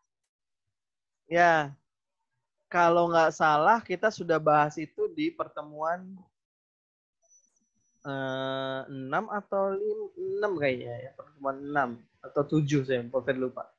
Jadi di pertemuan 6 atau 7 itu kalau tidak salah kita berbicara ada yang disebut dengan preventive control. Ingat nggak? Ada kita sebut dengan detective control, ya nggak? Ada yang kita sebut dengan curative control, ya. Ya, ada preventif, ada detektif, ada satu lagi apa? Corrective control. Ya enggak? Halo, masih ingat nggak pelajarannya? Apa setelah UTS langsung lupa? Semoga masih ingat ya. Yang waktu itu Kak Ferry cerita tentang ini, tentang naruh sepeda di luar, ya nggak? Kalau preventive control kan artinya kan sepeda kita harus dikunci kan gitu ya, gitu kan? Kalau detektif control ya kita pasang CCTV gitu kan. Kalau corrective control ya kita siap-siap ngejar dia gitu. Contohnya gitu. Jadi masalah kontrol ada di mana? Posisinya ada di setiap bagian siklus. Kak Ferry nggak bilang di awal, nggak bisa juga bilang gitu. Di belakang nggak bisa juga bilang gitu. Kalau yang dimaksud adalah misalnya gini, kontrol itu dibentuknya kapan? Ya jawabannya sebelum proses itu dilakukan. Misalnya kita bicara tentang detektif kontrol gitu misalnya. Ya sebelum ada proses detektif kontrol kita harus pasang dulu CCTV-nya, baru kita lakukan deteksi tadi, atau logbook ya, misalnya logbook bagian dari detektif juga tuh, detektif kontrol. Ya, jadi kalau ditanya tadi baiknya gimana, Kak? Ya baiknya di setiap waktu. Kak, nggak bisa Kak Ferry bilang di awal disiapin, di akhir disiapin. Enggak. Ya di awal sudah disiapin, di tengah-tengah juga harus ada yang disiapin, di akhir juga harus ada yang disiapin. Itu jawaban Kak Ferry. Gitu. Atau bukan itu pertanyaan? Atau bukan itu pertanyaan? Iya, Kak. Maksudnya kalau kontrol yang dibahas di shipping tentang sales revenue ini berarti bisa dari di depan ataupun di akhir gitu ya, Kak? Depend on-nya begini. Kalau masa berbicara tentang keputusan kontrol itu ada dan kemudian ditempatkan, paham nggak maksud Kak Ferry? Ada kemudian diimplementasikan gitu ya. Itu ya mau nggak mau, suka nggak suka harus di awal. Gitu ya, di awal. Tujuannya apa ya, kalau belum dipasang kontrol ya berarti ini kan nggak ada kontrolnya ya. Ya sama juga ketika begini. Analogiknya ya mungkin kurang tepat, nggak tahu juga nih. Coba dianalisis ya. Misalnya Kak Ferry punya rumah nih besar, tapi Kak Ferry nggak kasih pagar, gitu ya. Kak Ferry nggak kasih pagar. Itu salah satu bentuk kontrol yang dimaksud itu maksudnya. Jadi kalau pagarnya belum ada biarin aja, gitu kan. Nanti taruh di belakang sewaktu-waktu kalau sudah punya rezeki baru dipasang gitu. Apakah yang dimaksud seperti itu? Kalau yang dimaksud seperti itu kan artinya di tahap awal jika tidak ada kontrol ya dia tetap bisa bobol. Jadi kalau ditanya yang seperti macam tadi pagar tadi, ya jawaban Kak Ferry adalah ya harus dibuat di awal. Kalau misalnya di awal tidak bagus, itulah yang kemudian kita bicarakan dengan model evaluasi. Mana saja celah-celah yang bolongnya, ya. Misalnya kita udah bikin pagar itu kan alat kontrol sebenarnya. Alat kontrol apa? Alat kontrol kita agar yang masuk tidak sembarangan kan gitu. Dia semacam pembatasan loh. Gak semua orang boleh masuk kan gitu ya. Kalau mau restriksi lagi, setiap orang yang dalam rumah dikasih kunci kan gitu. Jadi yang punya kunci, yang bisa masuk kan gitu. Kalau mau lebih ketat lagi, pagarnya dibikin lebih tinggi lagi, kemudian dikasih kontrol muka, jadi tahu siapa yang betul-betul pegang kunci. Jangan-jangan yang pegang kunci adalah orang lain, kuncinya ditemukan, kan gitu. Jadi kalau maksud pertanyaannya tadi adalah terkait dengan apakah sebuah kontrol harus dibuat di awal? Jawabannya iya. Jawabannya iya, harus dibuat di awal. Ya. Kalau tadi pertanyaannya adalah yang berbeda ya, maksud pertanyaan tadi maksudnya adalah apakah kontrol itu ada di awal saja? Jawaban Kak Ferry tidak. Jawaban Kak Ferry, kontrol itu ada di setiap waktu. Baik di awal, di tengah, maupun di akhir proses. Kebayang nggak? Nangkap nggak nih maksud Kak Ferry? Jadi ada kalau misalnya Kak Ferry nangkap persepsinya tadi adalah persepsi kontrol itu ada di mana, pembuatannya harus ada di depan. Di awal mula dari semua proses bisnis yang ada. Tapi kalau misalnya kontrol itu ditaruh di mana saja, jawabannya adalah baik di awal, di tengah, maupun di akhir. Kebayang nggak ya? Nangkap nggak maksudnya? Kebayang, Kak. Nangkap ya? Semoga nangkap ya. Ya, semoga nangkap. Jadi kalau misalnya seperti ini deh, kita langsung ke contoh yang ada di depan kita sekarang nih. Misalnya theft of inventory, artinya ada pencurian kan? Pencurian nih. Yang dibilang kontrol di sini adalah restriction of physical access to inventory. Ya, maksudnya itu dikasih kunci gudang kan, contohnya, ya enggak? Documentation of all inventory transfer. Setiap kali ada proses keluar masuk harus ada yang tanggung jawab. Nah, itu contohnya. Ya, untuk yang B, RFID and barcode technology, dibikin barcode gitu ya. Diklik-klik-klik setiap kali ada perpindahan. Periodic physical count secara berkala dihitung atau diopnam fisik gitu ya. Nah, misalnya gini, kalau Kak Ferry bilang, kalau nggak perlu di awal, misalnya ini kosong, kontrolnya tidak ada, gitu. Misalnya ini kontrolnya tidak ada semua. Kontrolnya tidak ada semua. Ya pasti dia akan bobol dong, karena tidak ada kontrolnya, kan gitu. Makanya jawaban Kak Ferry atas pertanyaan tadi, kalau misalnya ditanyakan adalah pemasangannya, ya pemasangannya, sekali lagi, pemasangannya, gitu ya, itu dilakukan ya di awal. Tapi kalau yang ditanya adalah kontrol itu ada di mana saja, ada di mana saja, bukan pemasangannya ya, ada di mana saja, jawabannya di awal, di tengah, di akhir. Atau bahasa kerennya yang kemarin, preventif, detektif, korektif. Itu, oke ya. Semoga clear. Oke, siap. Makasih banyak, Kak. Sama-sama. Nah, begitupun dengan yang lain di sini ada shipping errors. Ya, terkait dengan shipping errors, ya bisa saja terjadi kan ya. Iya, shipping error misalnya. Maksudnya gini, namanya orang ya, secara manual dia udah capek gitu. Dia tulis nama yang tadinya namanya Wahyu Harmono misalnya. Dia tulis jadi Sehni Susanti misalnya. Kira-kira nyampe nggak ke yang bersangkutan? Bisa jadi nyasar, atau bahkan dia nggak mau ngakuin, loh ini kiriminnya ke sini Susanti, bukan punya saya, kan gitu.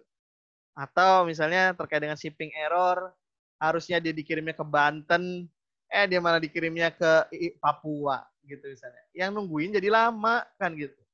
Nah, makanya ada proses-proses ini, kontrol ini. Ada reconciliation-nya, pakai RFID, jadi tidak mengulangi capek, apa namanya istilahnya, input-input. Pernah nggak adik-adik kalau di rumah sakit ada naudzubillah min dzalik ya, maksudnya semoga jarang yang ke rumah sakit sih. Tapi kalau ke rumah sakit pernah nggak ngeliat rumah sakit itu selalu mencetak stiker di awal. Stiker di awal. Jadi stikernya itu berisi barcode dan berisi nama kita dan usia kita. Iya, Kak. Ya, pernah Iya. ya, pernah ngalamin ya. Jadi ketika nanti kita Iya, masuk ke ruang ini, nanti ditempel, minta dong stikernya, tempel, ya kan? Masuk ke bagian lab, minta dong stikernya, ditempel. Jadi nggak akan keliru gitu. Jadi model shipping errors itu juga demikian. Jadi kebayang ya adik-adik kalau ditanya di ujian, intinya nggak usah sama persis lah. Nggak perlu sama persis, tapi ide adik-adik itulah yang akan keluar gitu ya. Jadi bisa ngebayangin apa saja yang mungkin muncul ketika pengiriman. Barangnya salah, ya nggak? Alamatnya salah, ya nggak? Terlambat datang, ya ternyata double. Bisa jadi kan double juga, udah dikirim lagi, gitu kan? Untung bagi pelanggan ya, bagi perusahaan rugi. Contohnya begitu. Ya. Nah terkait dengan billing, proses penagihan pun sama nih. Ada proses invoicing-nya, ya, pembuatan tagihannya, dan ada terkait dengan maintain accounts receivable-nya. Menurut Kak Ferry nih ya, kalau Kak Ferry jadi mahasiswa, Kak Ferry akan hafalinnya yang ininya. Nih, kalau Kak Ferry jadi mahasiswa, Kak Ferry akan hafalin yang ininya. Bagian aktivitas-aktivitasnya aja. Ini aja. Ya. Jadi nggak usah sampai dalamannya, cukup yang ini aja nih, aktivitas-aktivitasnya. Nah, itu insya Allah akan mempermudah. Dan bayangin aja, kita langsung bayangin aja, pick and pack the order seperti apa, ship the order seperti apa. Jadi kita bayangin. Ya kalau bisa adik-adik sering ngelihat lah model-model perusahaan itu ya, bagaimana mereka mengelolanya. Atau ngebayangin aja ini yang ada di sini. Jadi kita dapat gambaran penuh terkait dengan proses bisnis yang ada di perusahaan tersebut. Ya, itu saran Kak Ferry, saran. Nah, terkait dengan billing ada proses pembuatan invoice atau tagihannya dan bagaimana memaintain account receivable-nya. Ini contohnya ya. Ada sales invoice, kita bisa lihat ya. Belum, sorry. Belum di-annotate. Ya, kita bisa lihat di sini ada invoice nomor berapa. Biasanya invoice-nya sudah pre-numbered. Ya. Bill-nya kemana, ininya bagaimana, terutama juga terkait dengan terms-nya. Ini harus diperhatikan terms-nya. Net 30. Ya. Itu terms-nya, due date-nya kapan. Ini harus dilihat, kuantitinya berapa banyak, itu juga harus dilihat. Ya. Ini merupakan bagian penting dari invoicing. Kita akan lihat selanjutnya. Terkait dengan berikutnya, maintaining account receivable, kita akan lihat ada open invoice method, ya, ada balance forward method. Ya. Kalau open invoice method ini, method for maintaining accounts receivable in which customer typically pay according to each invoice. Jadi si customer ini akan membayar, ya, secara biasanya, ya, secara umumnya adalah ke masing-masing akun yang ada. Paham nggak ya? Maksudnya gini, kalau Kak Ferry ngeluarin invoice 1, invoice nomor 1, nilainya 500. Invoice 2, nilainya 1000, gitu ya. Si customer ini alih-alih bayar 1.500 untuk keduanya, si customer ini milih membayar 500 untuk yang invoice 1, 1.000 untuk invoice 2. Itu namanya open invoice. Kalau balance forward method, ya, ini metode untuk mencatat account-nya. Kalau tadi kan kita bicara nih account receivable yang kita punya nih ya. Maksudnya pencatatan yang kita miliki. Pakai apa ya? Pakai ini kali ya. Ya, alih-alih kita mencatatnya secara gelondongan, kita akan mencatatnya per bagian tadi. Invoice, aduh, biru lagi ya. Biru mah nggak kelihatan atuh. Ya. Invoice 1 misalnya gitu ya. Ini kita catat 500. Invoice 2 kita catat lagi 1.000. Nah, ini namanya open invoice method ya, open invoice method. Jadi kita terus per bagian invoice-nya tadi. Kalau yang kedua, balance forward method ini adalah method of maintaining accounts receivable in which customer typically pay according to the amount shown on a monthly statement rather than by individual invoices. Ya. Jadi kalau ini kita akan bikinnya itu, kalau yang kedua ini tarik aja ya. Ini di total dulu per bulan ya. Kalau memang per bulannya 1.500, ya dia akan bayarnya 1.500. Itu namanya balance forward method. Ya, itu yang akan dicatat ya. Jadi karena kita menganggap bahwasanya customer itu akan membayarnya secara bulanan. Ya. Daripada repot-repot, berarti ada kemungkinan kalau ini kan berarti akan lebih banyak datanya. Kalau yang ini akan ada lebih sedikit datanya. Ya, nanti kita akan lihat. Ini contohnya yang monthly statement, ya, dan akan dikirim ke customer, gitu ya. Ini monthly statement dan akan dikirim ke customer. Ya. Monthly statement untuk yang account receivable yang kita miliki juga, ini juga akan kita pegang, gitu ya, untuk memantau atau memanage account receivable yang kita miliki. Ya, contohnya di sini pelanggannya adalah Hardware City. Ya, pelanggannya adalah Hardware City, alamatnya di 35 Appliance Way, Phoenix. Invoice number-nya ditulis, gitu ya. Nah, ini yang disebut dengan tadi balance forward method. Ya. Dan di billing ini ada beberapa hal yang akan bisa kejadian. Yang pertama adalah failure to bill, gagal untuk menagih, atau billing error. Ya, ada kasus di mana proses penagihan itu salah dilakukan. Nah, kalau failure to bill, biasanya misalnya di sini kontrolnya adalah kita lakukan separation of billing and shipping function. Ya, kita pisahkan antara penagihan dengan fungsi penagihan dengan fungsi pengiriman. Ya iyalah, itu pasti harusnya nih. Ya. Ya nggak apa-apa sih. Segregation ya, segregation datanya. Periodic reconciliation of invoices with sales orders, picking tickets and shipping documents. Sehingga proses penagihannya dapat berlangsung dengan cepat dan akurat. Biasanya kelemahan failure to bill itu maksudnya adalah kita nggak bisa dapat angka secara tepat dalam waktu yang cepat. Itu ya. Jadi failure to bill. Yang kedua adalah billing error. Billing error adalah proses di mana terjadinya kesalahan dalam penagihan. Di sini contohnya adalah data putus-putus nggak di sana? Putus-putus nggak? Sini kayaknya sinyalnya lagi nggak bagus nih. Enggak Kak, lancar. Oke. Di sini contohnya ya, ada data entry edit controls. Jadi bagaimana kemudian melakukan validasi tes tadi. Gitu ya. Jadi kemungkinan error dalam masalah billing itu jadi terhindarkan. Dalam mindset adik-adik, ketika Kak Ferry bilang billing error, kemungkinannya kan banyak tuh. Ya nggak? Bisa jadi alamatnya salah, gitu ya. Tempatnya salah, penagihannya salah ke orang yang salah, atau jumlahnya yang salah, yang diambil data inventory-nya salah. Itu hal-hal tersebut yang kemungkinan bisa salah. Penghargaan, jumlah harganya salah, ngambil harganya salah, itu bagian-bagian billing error. Jadi kalau udah tahu kemungkinannya apa, ya tinggal ditulis aja tuh kontrol-kontrolnya, nggak susah kok. Berikutnya ada posting errors in accounts receivable. Ya, ini juga mungkin terjadi. Ya, itu balik lagi ke secara bulanan atau tidak. Kalau secara bulanan seperti apa, perlu nggak rekonsiliasi. Bagus memang dibikin rekonsiliasi, bikin konfirmasi secara positif kepada atau negatif kepada customer gitu ya. Apakah benar Anda memiliki saldo utang sekian gitu misalnya. Jadi kita konfirmasi dan seterusnya, itu juga bagian dari upaya untuk meningkatkan kontrol kita dalam mengurangi kesalahan dalam proses posting account receivable. Yang berikutnya adalah inaccurate or invalid credit memos. Jadi masalah kredit ternyata kesalahan dalam proses persetujuan di awal ya. Persetujuan di awal salah, akibatnya jadi salah tuh kan. Yang harus dilakukan yang pertama di sini ada, menurut Romney, ada segregation of duties of credit memo authorization from both sales order entry and customer account maintenance. Iyalah, harus itu.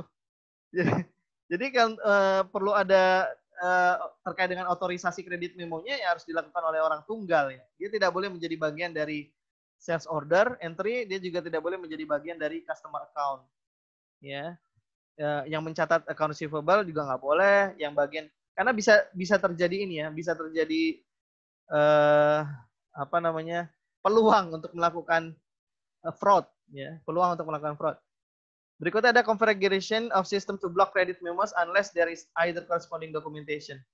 Ya, ada semacam sarana untuk memblok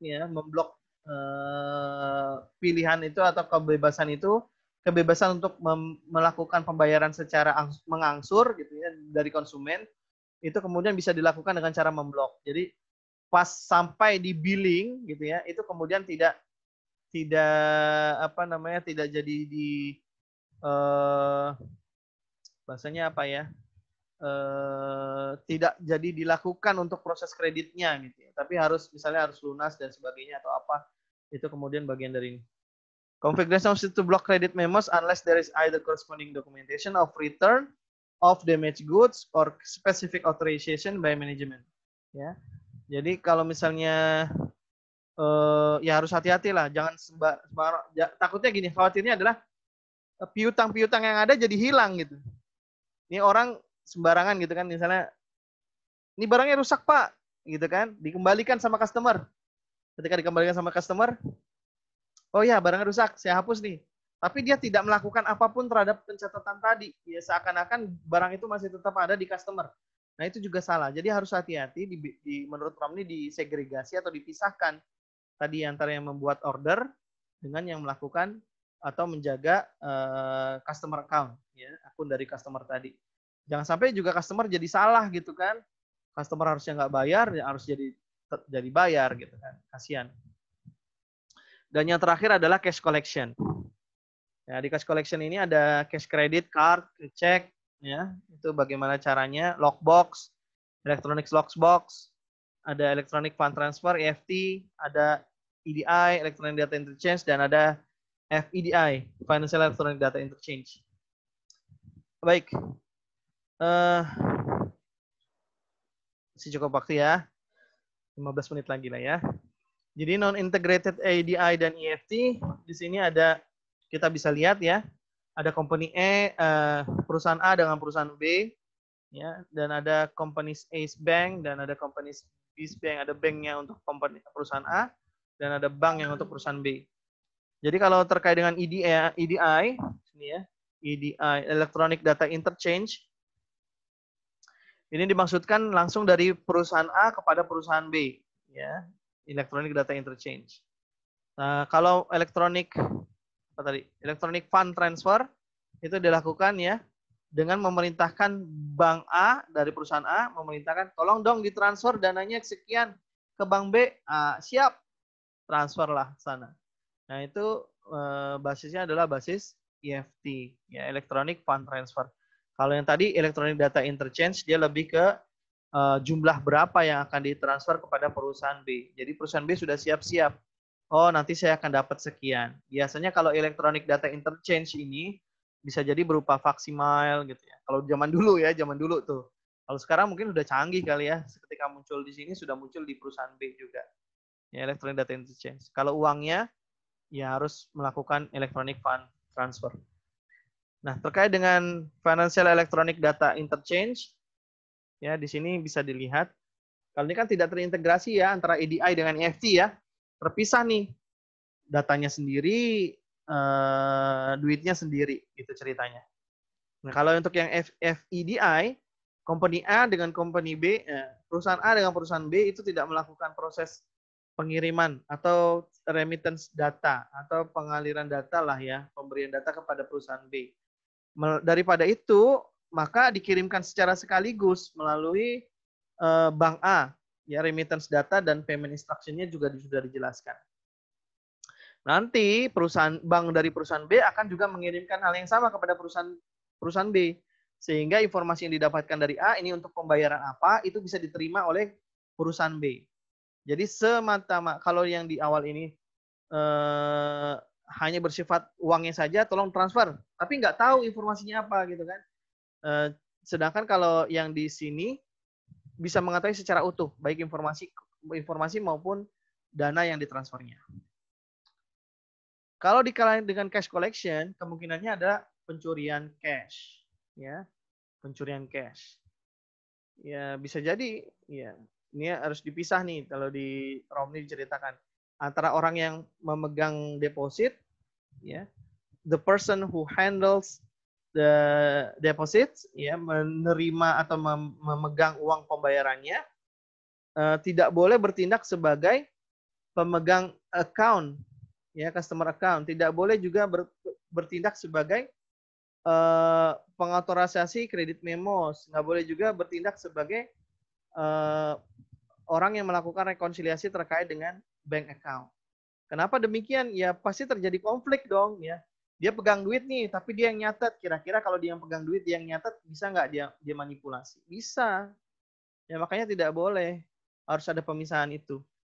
Bisa nggak yang pegang duit kemudian dia melakukan proses manipulasi terkait dengan barang yang sudah dikembalikan?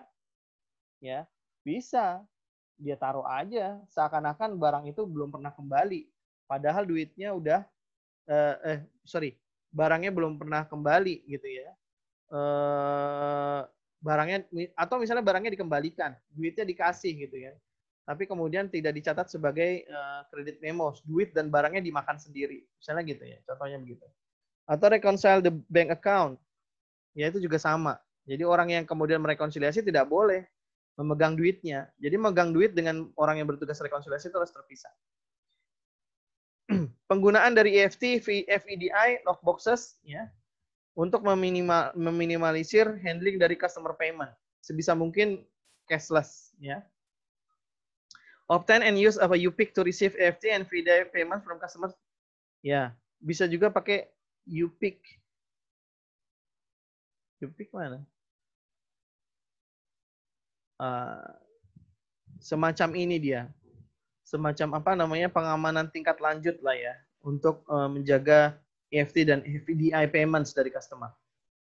Lalu kemudian immediately upon opening mail, create list of all customer payment received. Sesegera mungkin untuk membuka email secara berkala, ya, masukkan kepada apa-apa saja yang sudah diterima dicocokkan dengan apa yang sudah diterima dari customer. Prompt restrictive endorsement of all customer checks. Kemudian having to people open all email likely to contain customer payment. Use of cash register. Daily deposit of all cash receipt. setiap hari setorkan uangnya. Ya, penggunaan cash register, berapa banyak yang diterima, berapa banyak yang masuk, itu harus ada tertuang jelas dalam cash register. Nah, itu adalah bagian-bagian terkait dengan kemungkinan atau risiko kecurian atau kemalingan uang. Ya. Atau terkait dengan cash flow problem. Ya. Bisa juga tuh, apa hubungannya ya Kak ya, ke cash collection dengan cash flow problem. Ya ada, kalau misalnya cash collection-nya terhambat kan, cash flow-nya juga jadi nggak bagus. Ya, gitu ya.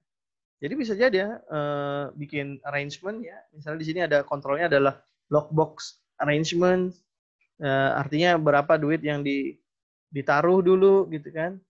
EFT atau credit card itu juga boleh. Jadi kepastian untuk menerima uangnya itu jadi jelas. Itu bisa dilakukan. Lalu kemudian ada discount for prompt payment by customer. Dikasih inisiatif ya. Kalau Anda bayarnya tepat waktu nih, Anda akan dapat diskon. Contohnya begitu. Ya. Dan juga memperhatikan cash flow budget. Ini contoh dari cash flow budget. Kita pengen misalnya di periode-periode tertentu kita harus punya cukup kekuatan modal. Ya. Modal itu dapat dari mana? Ya, tentunya dari cash collection yang ada. Kalau misalnya cost collection kita nggak pas juga kita nggak bagus. Nah contohnya gini, beginning balance Januari kita punya 10.000. Ini saldo di kita lah ya.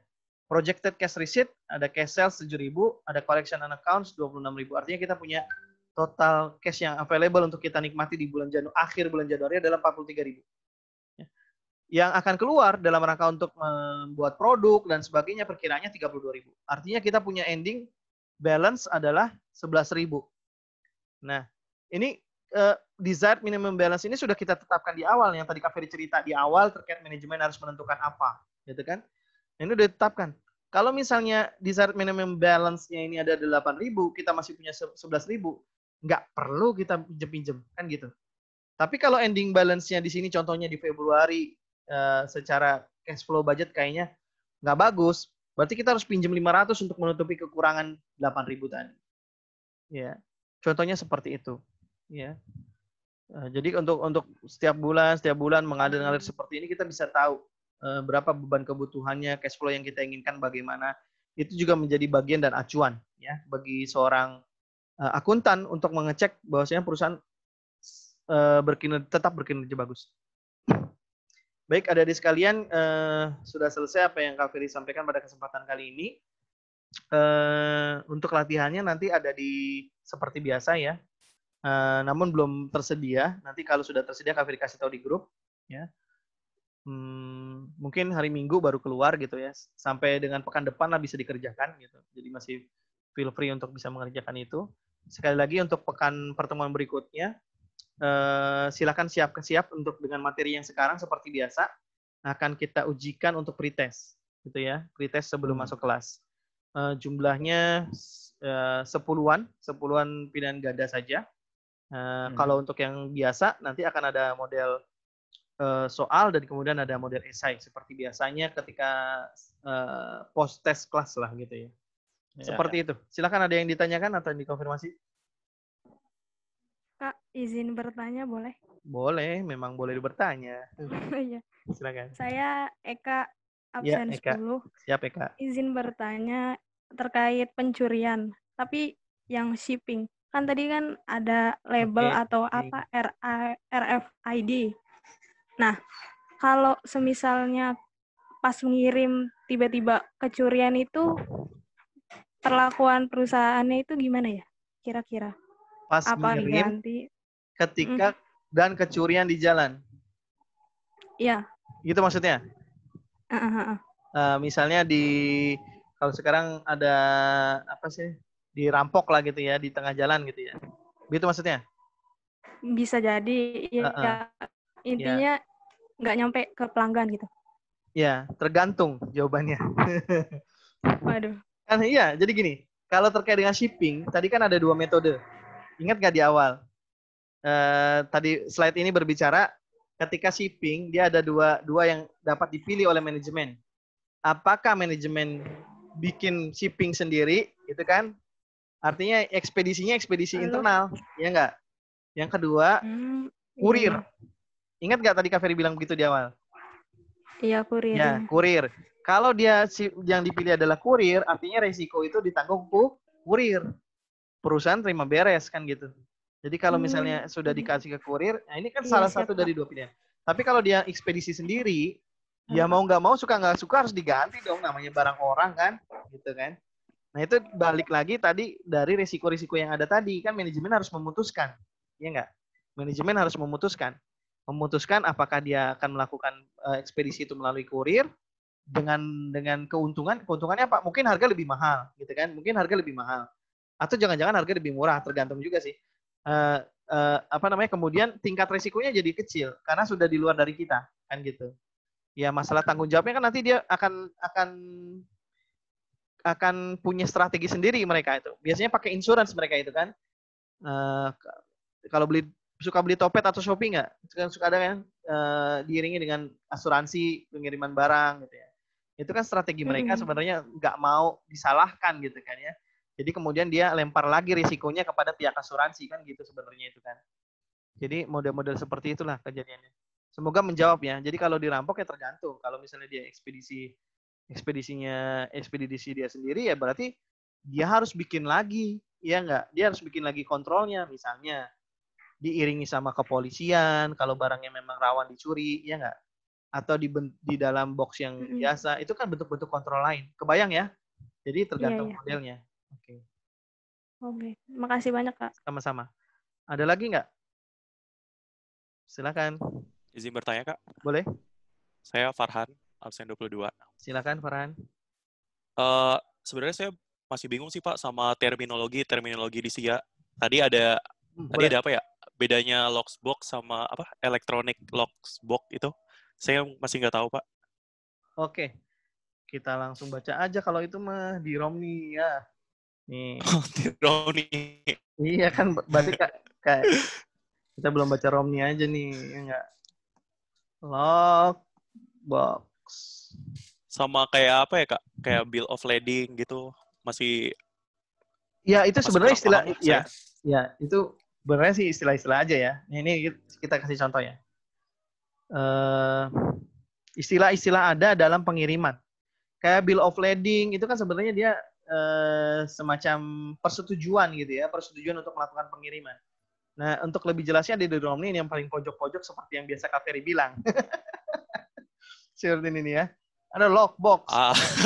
A postal address to which customer send their remittance, gitu kan. Ya, dia cuma semacam kalau di kita kenalnya mungkin kayak gini ya. Sekarang kan ada zaman yang di kereta, stasiun-stasiun kereta tuh ada tempat penyimpanan deposit box, ada nggak? Nah, nanti ditaruhnya di situ doang gitu. Nah, itu lockbox tuh. Jadi dia kayak semacam bahasanya apa sih kalau di Indonesia ya? Untuk memudahkan PO box ya, post office box. Ya, PO box. Tahu ya? Itu adanya atau itu adanya di kantor pos tuh. Nanti kita datang ke kantor pos kan, kita bawa kunci tuh biasanya. Kemudian kita buka kotak kita sendiri. Nah, itu lockbox itu adalah PO box. Oke ya? Oke. Jangan susah-susah lah ini istilahnya ya, untuk mempermudah pemahaman kan? Iya enggak? Nah, kalau electronic lockbox arrangement in which the bank electronically send the company information about the customer account number. Nah, kalau ini udah elektronik, artinya disimpan dalam bentuk secure by online gitu ya misalnya. Ya, jadi nanti lockbox-nya dikirim, misalnya kirimnya juga mungkin bukan barang kan, kalau electronic lockbox nih. Dia mungkin sifatnya seperti data gitu ya, atau account number, atau cek, atau apapun itu yang sifatnya dia bisa ditransmit secara elektronik. Kebayang ya, Mas? Kebayang nggak? Halo? Kurang kebayang sih, Kak. Gimana sih? Wah, ini belum pernah ini berbisnis kayaknya. Belum kan? Iya. Oke. Jadi kalau di electronic lockbox di sini ceritanya, dia lebih ke istilahnya kalau tadi kita bicara PO box. Kalau PO box kan orang bisa aja bentuknya kardus gitu ya. Bisa aja bentuknya paket. Oke, kebayang sampai sini? Iya. Paket ditaruh dari tempat yang dikirim sampai masuk ke PO Box yang dituju, dikirim. Nih, saya kirim ke PO Box ini, tolong dimasukkan. Nanti sama kantor pos, dimasukkan ke PO Box itu. Tak, gitu kan. Oke, kebayang ya, udah ya. Sekarang kalau electronic lockbox, dia bukan paket, dia bukan barang. Itu aja sih bedanya. Jadi apa Dan tuh, biar Kak? kenapa? Itu aja Jadi apa tuh, bedanya. Kak? Jadi Jadi dia bukan lockbox bentuknya juga. barang gitu, biasa aja gitu. Dia box juga. Contohnya misalnya apa ya kalau dia semacam gimana ya, tempat penyimpanan data kita lah, tapi diolah dan diakses secara bagus oleh bank gitu. Ya, bahasanya apa? Pernah nonton Harry Potter nggak? Jadi Kak Ferry lagi pengen nyontohin ya, kayak gimana gitu kan. Ya kalau di Harry Potter itu kan pernah ada chapter yang terkait dengan si Harry dengan Hermione dan siapa yang paling besar berewokan itu, dia pergi ke bank. Ingat nggak cerita itu? Udah pernah nonton belum Harry Potter? Jangan-jangan Farhan belum nonton juga. Susah juga jelasinnya. Belum. Oh, belum juga. Baru pertama. Aduh. Ya kalau baru pertama emang nggak ada, itu episode keberapa ya? Kayaknya bukan pertama itu. Episode keberapa ya? Iya, pokoknya dia yang pas waktu bahas Secret Chambers itu. Secret Chambers. Dia di Secret Chambers. Tahu episode berapa? Pokoknya Secret Chambers lah itu kalau nggak salah.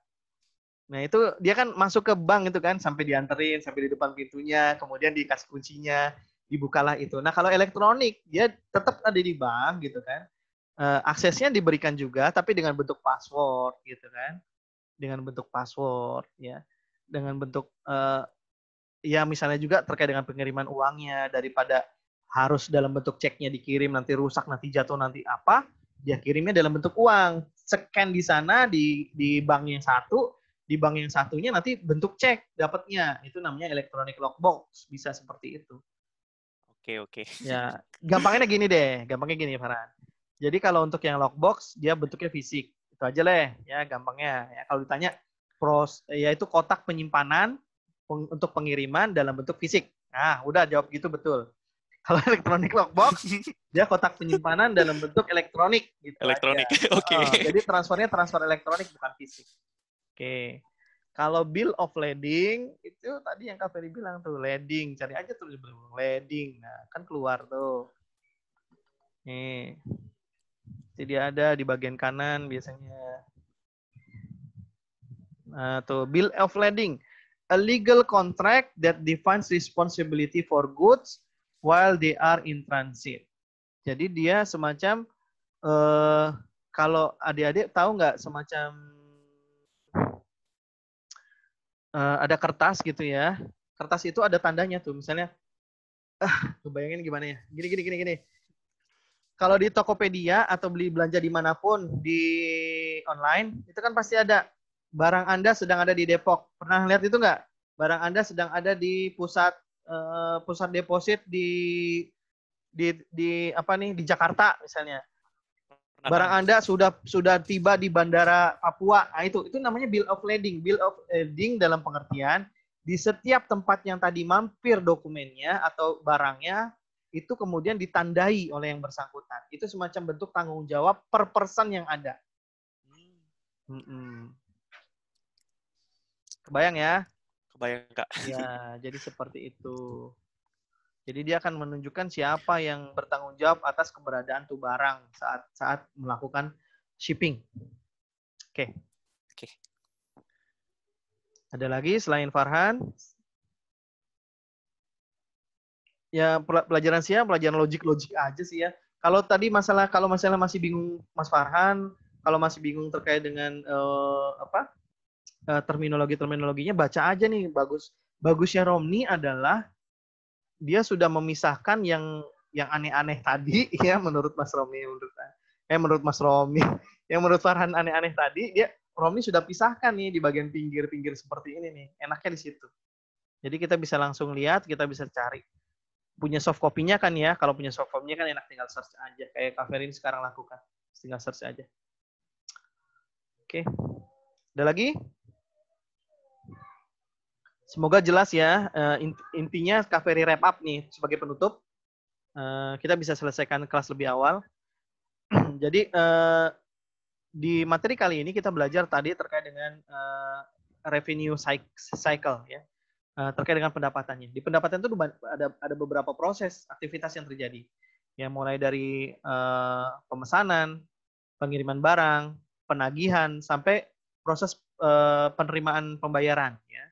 Nah, dari setiap proses itu ada aktivitas-aktivitas banyak tadi. Setiap aktivitas pastinya butuh kontrol. Kalau tadi ada yang bertanya misalnya, Pak, bagaimana kalau terjadi di tengah jalan? Bagaimana? Ya, teman-teman harus punya imajinasi luar biasa luas. Gitu. Ya. Bayangin aja kalau misalnya kejadiannya begini harus kontrolnya seperti apa. Kalau kejadiannya begini kontrolnya seperti apa. Itu saya pikir, Kak Ferry pikir sangat mudah dibayangkan secara logik. Jadi jangan kaku-kaku benar terkait dengan SIA. SIA ini orang-orangnya harus yang berpikir di luar dari kebiasaannya, out of the box lah gitu kalau boleh dibilang. Bahkan kalau nemuin cara selain yang di Romni, itu masih masuk akal, pasti akan diterima. Gitu ya. Masih banyak sebenarnya cara-cara yang di Romni ini nggak ada, tapi kita bisa lakukan. Ya, jangan-jangan adik-adik nanti yang bisa bikin buku lebih canggih lagi dari Romni, itu bisa jadi ya. Kalau Kak Ferry pengen aja bikin, tapi waktunya nggak ada. Pengen aja bikin, tapi waktunya nggak ada. Mungkin kalau nanti udah senior kali ya, udah jadi dosen senior gitu, baru mungkin nulis-nulis banyak. Demikian pertemuan kali ini, sampai jumpa di pertemuan pekan depan. Jangan lupa siap-siap apa yang dibahas kali ini akan jadi pretest minggu depan.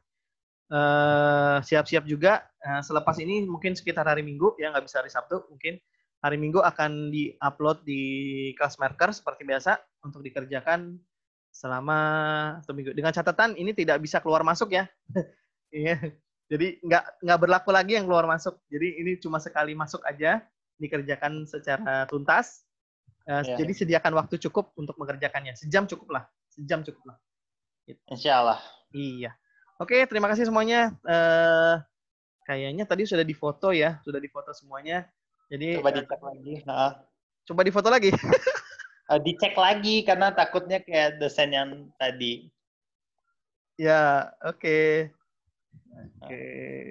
Bentar. Ya, sudah direkam lagi. Oke, kalau demikian kita bisa akhiri. Terima kasih atas kehadirannya. Assalamualaikum warahmatullahi wabarakatuh.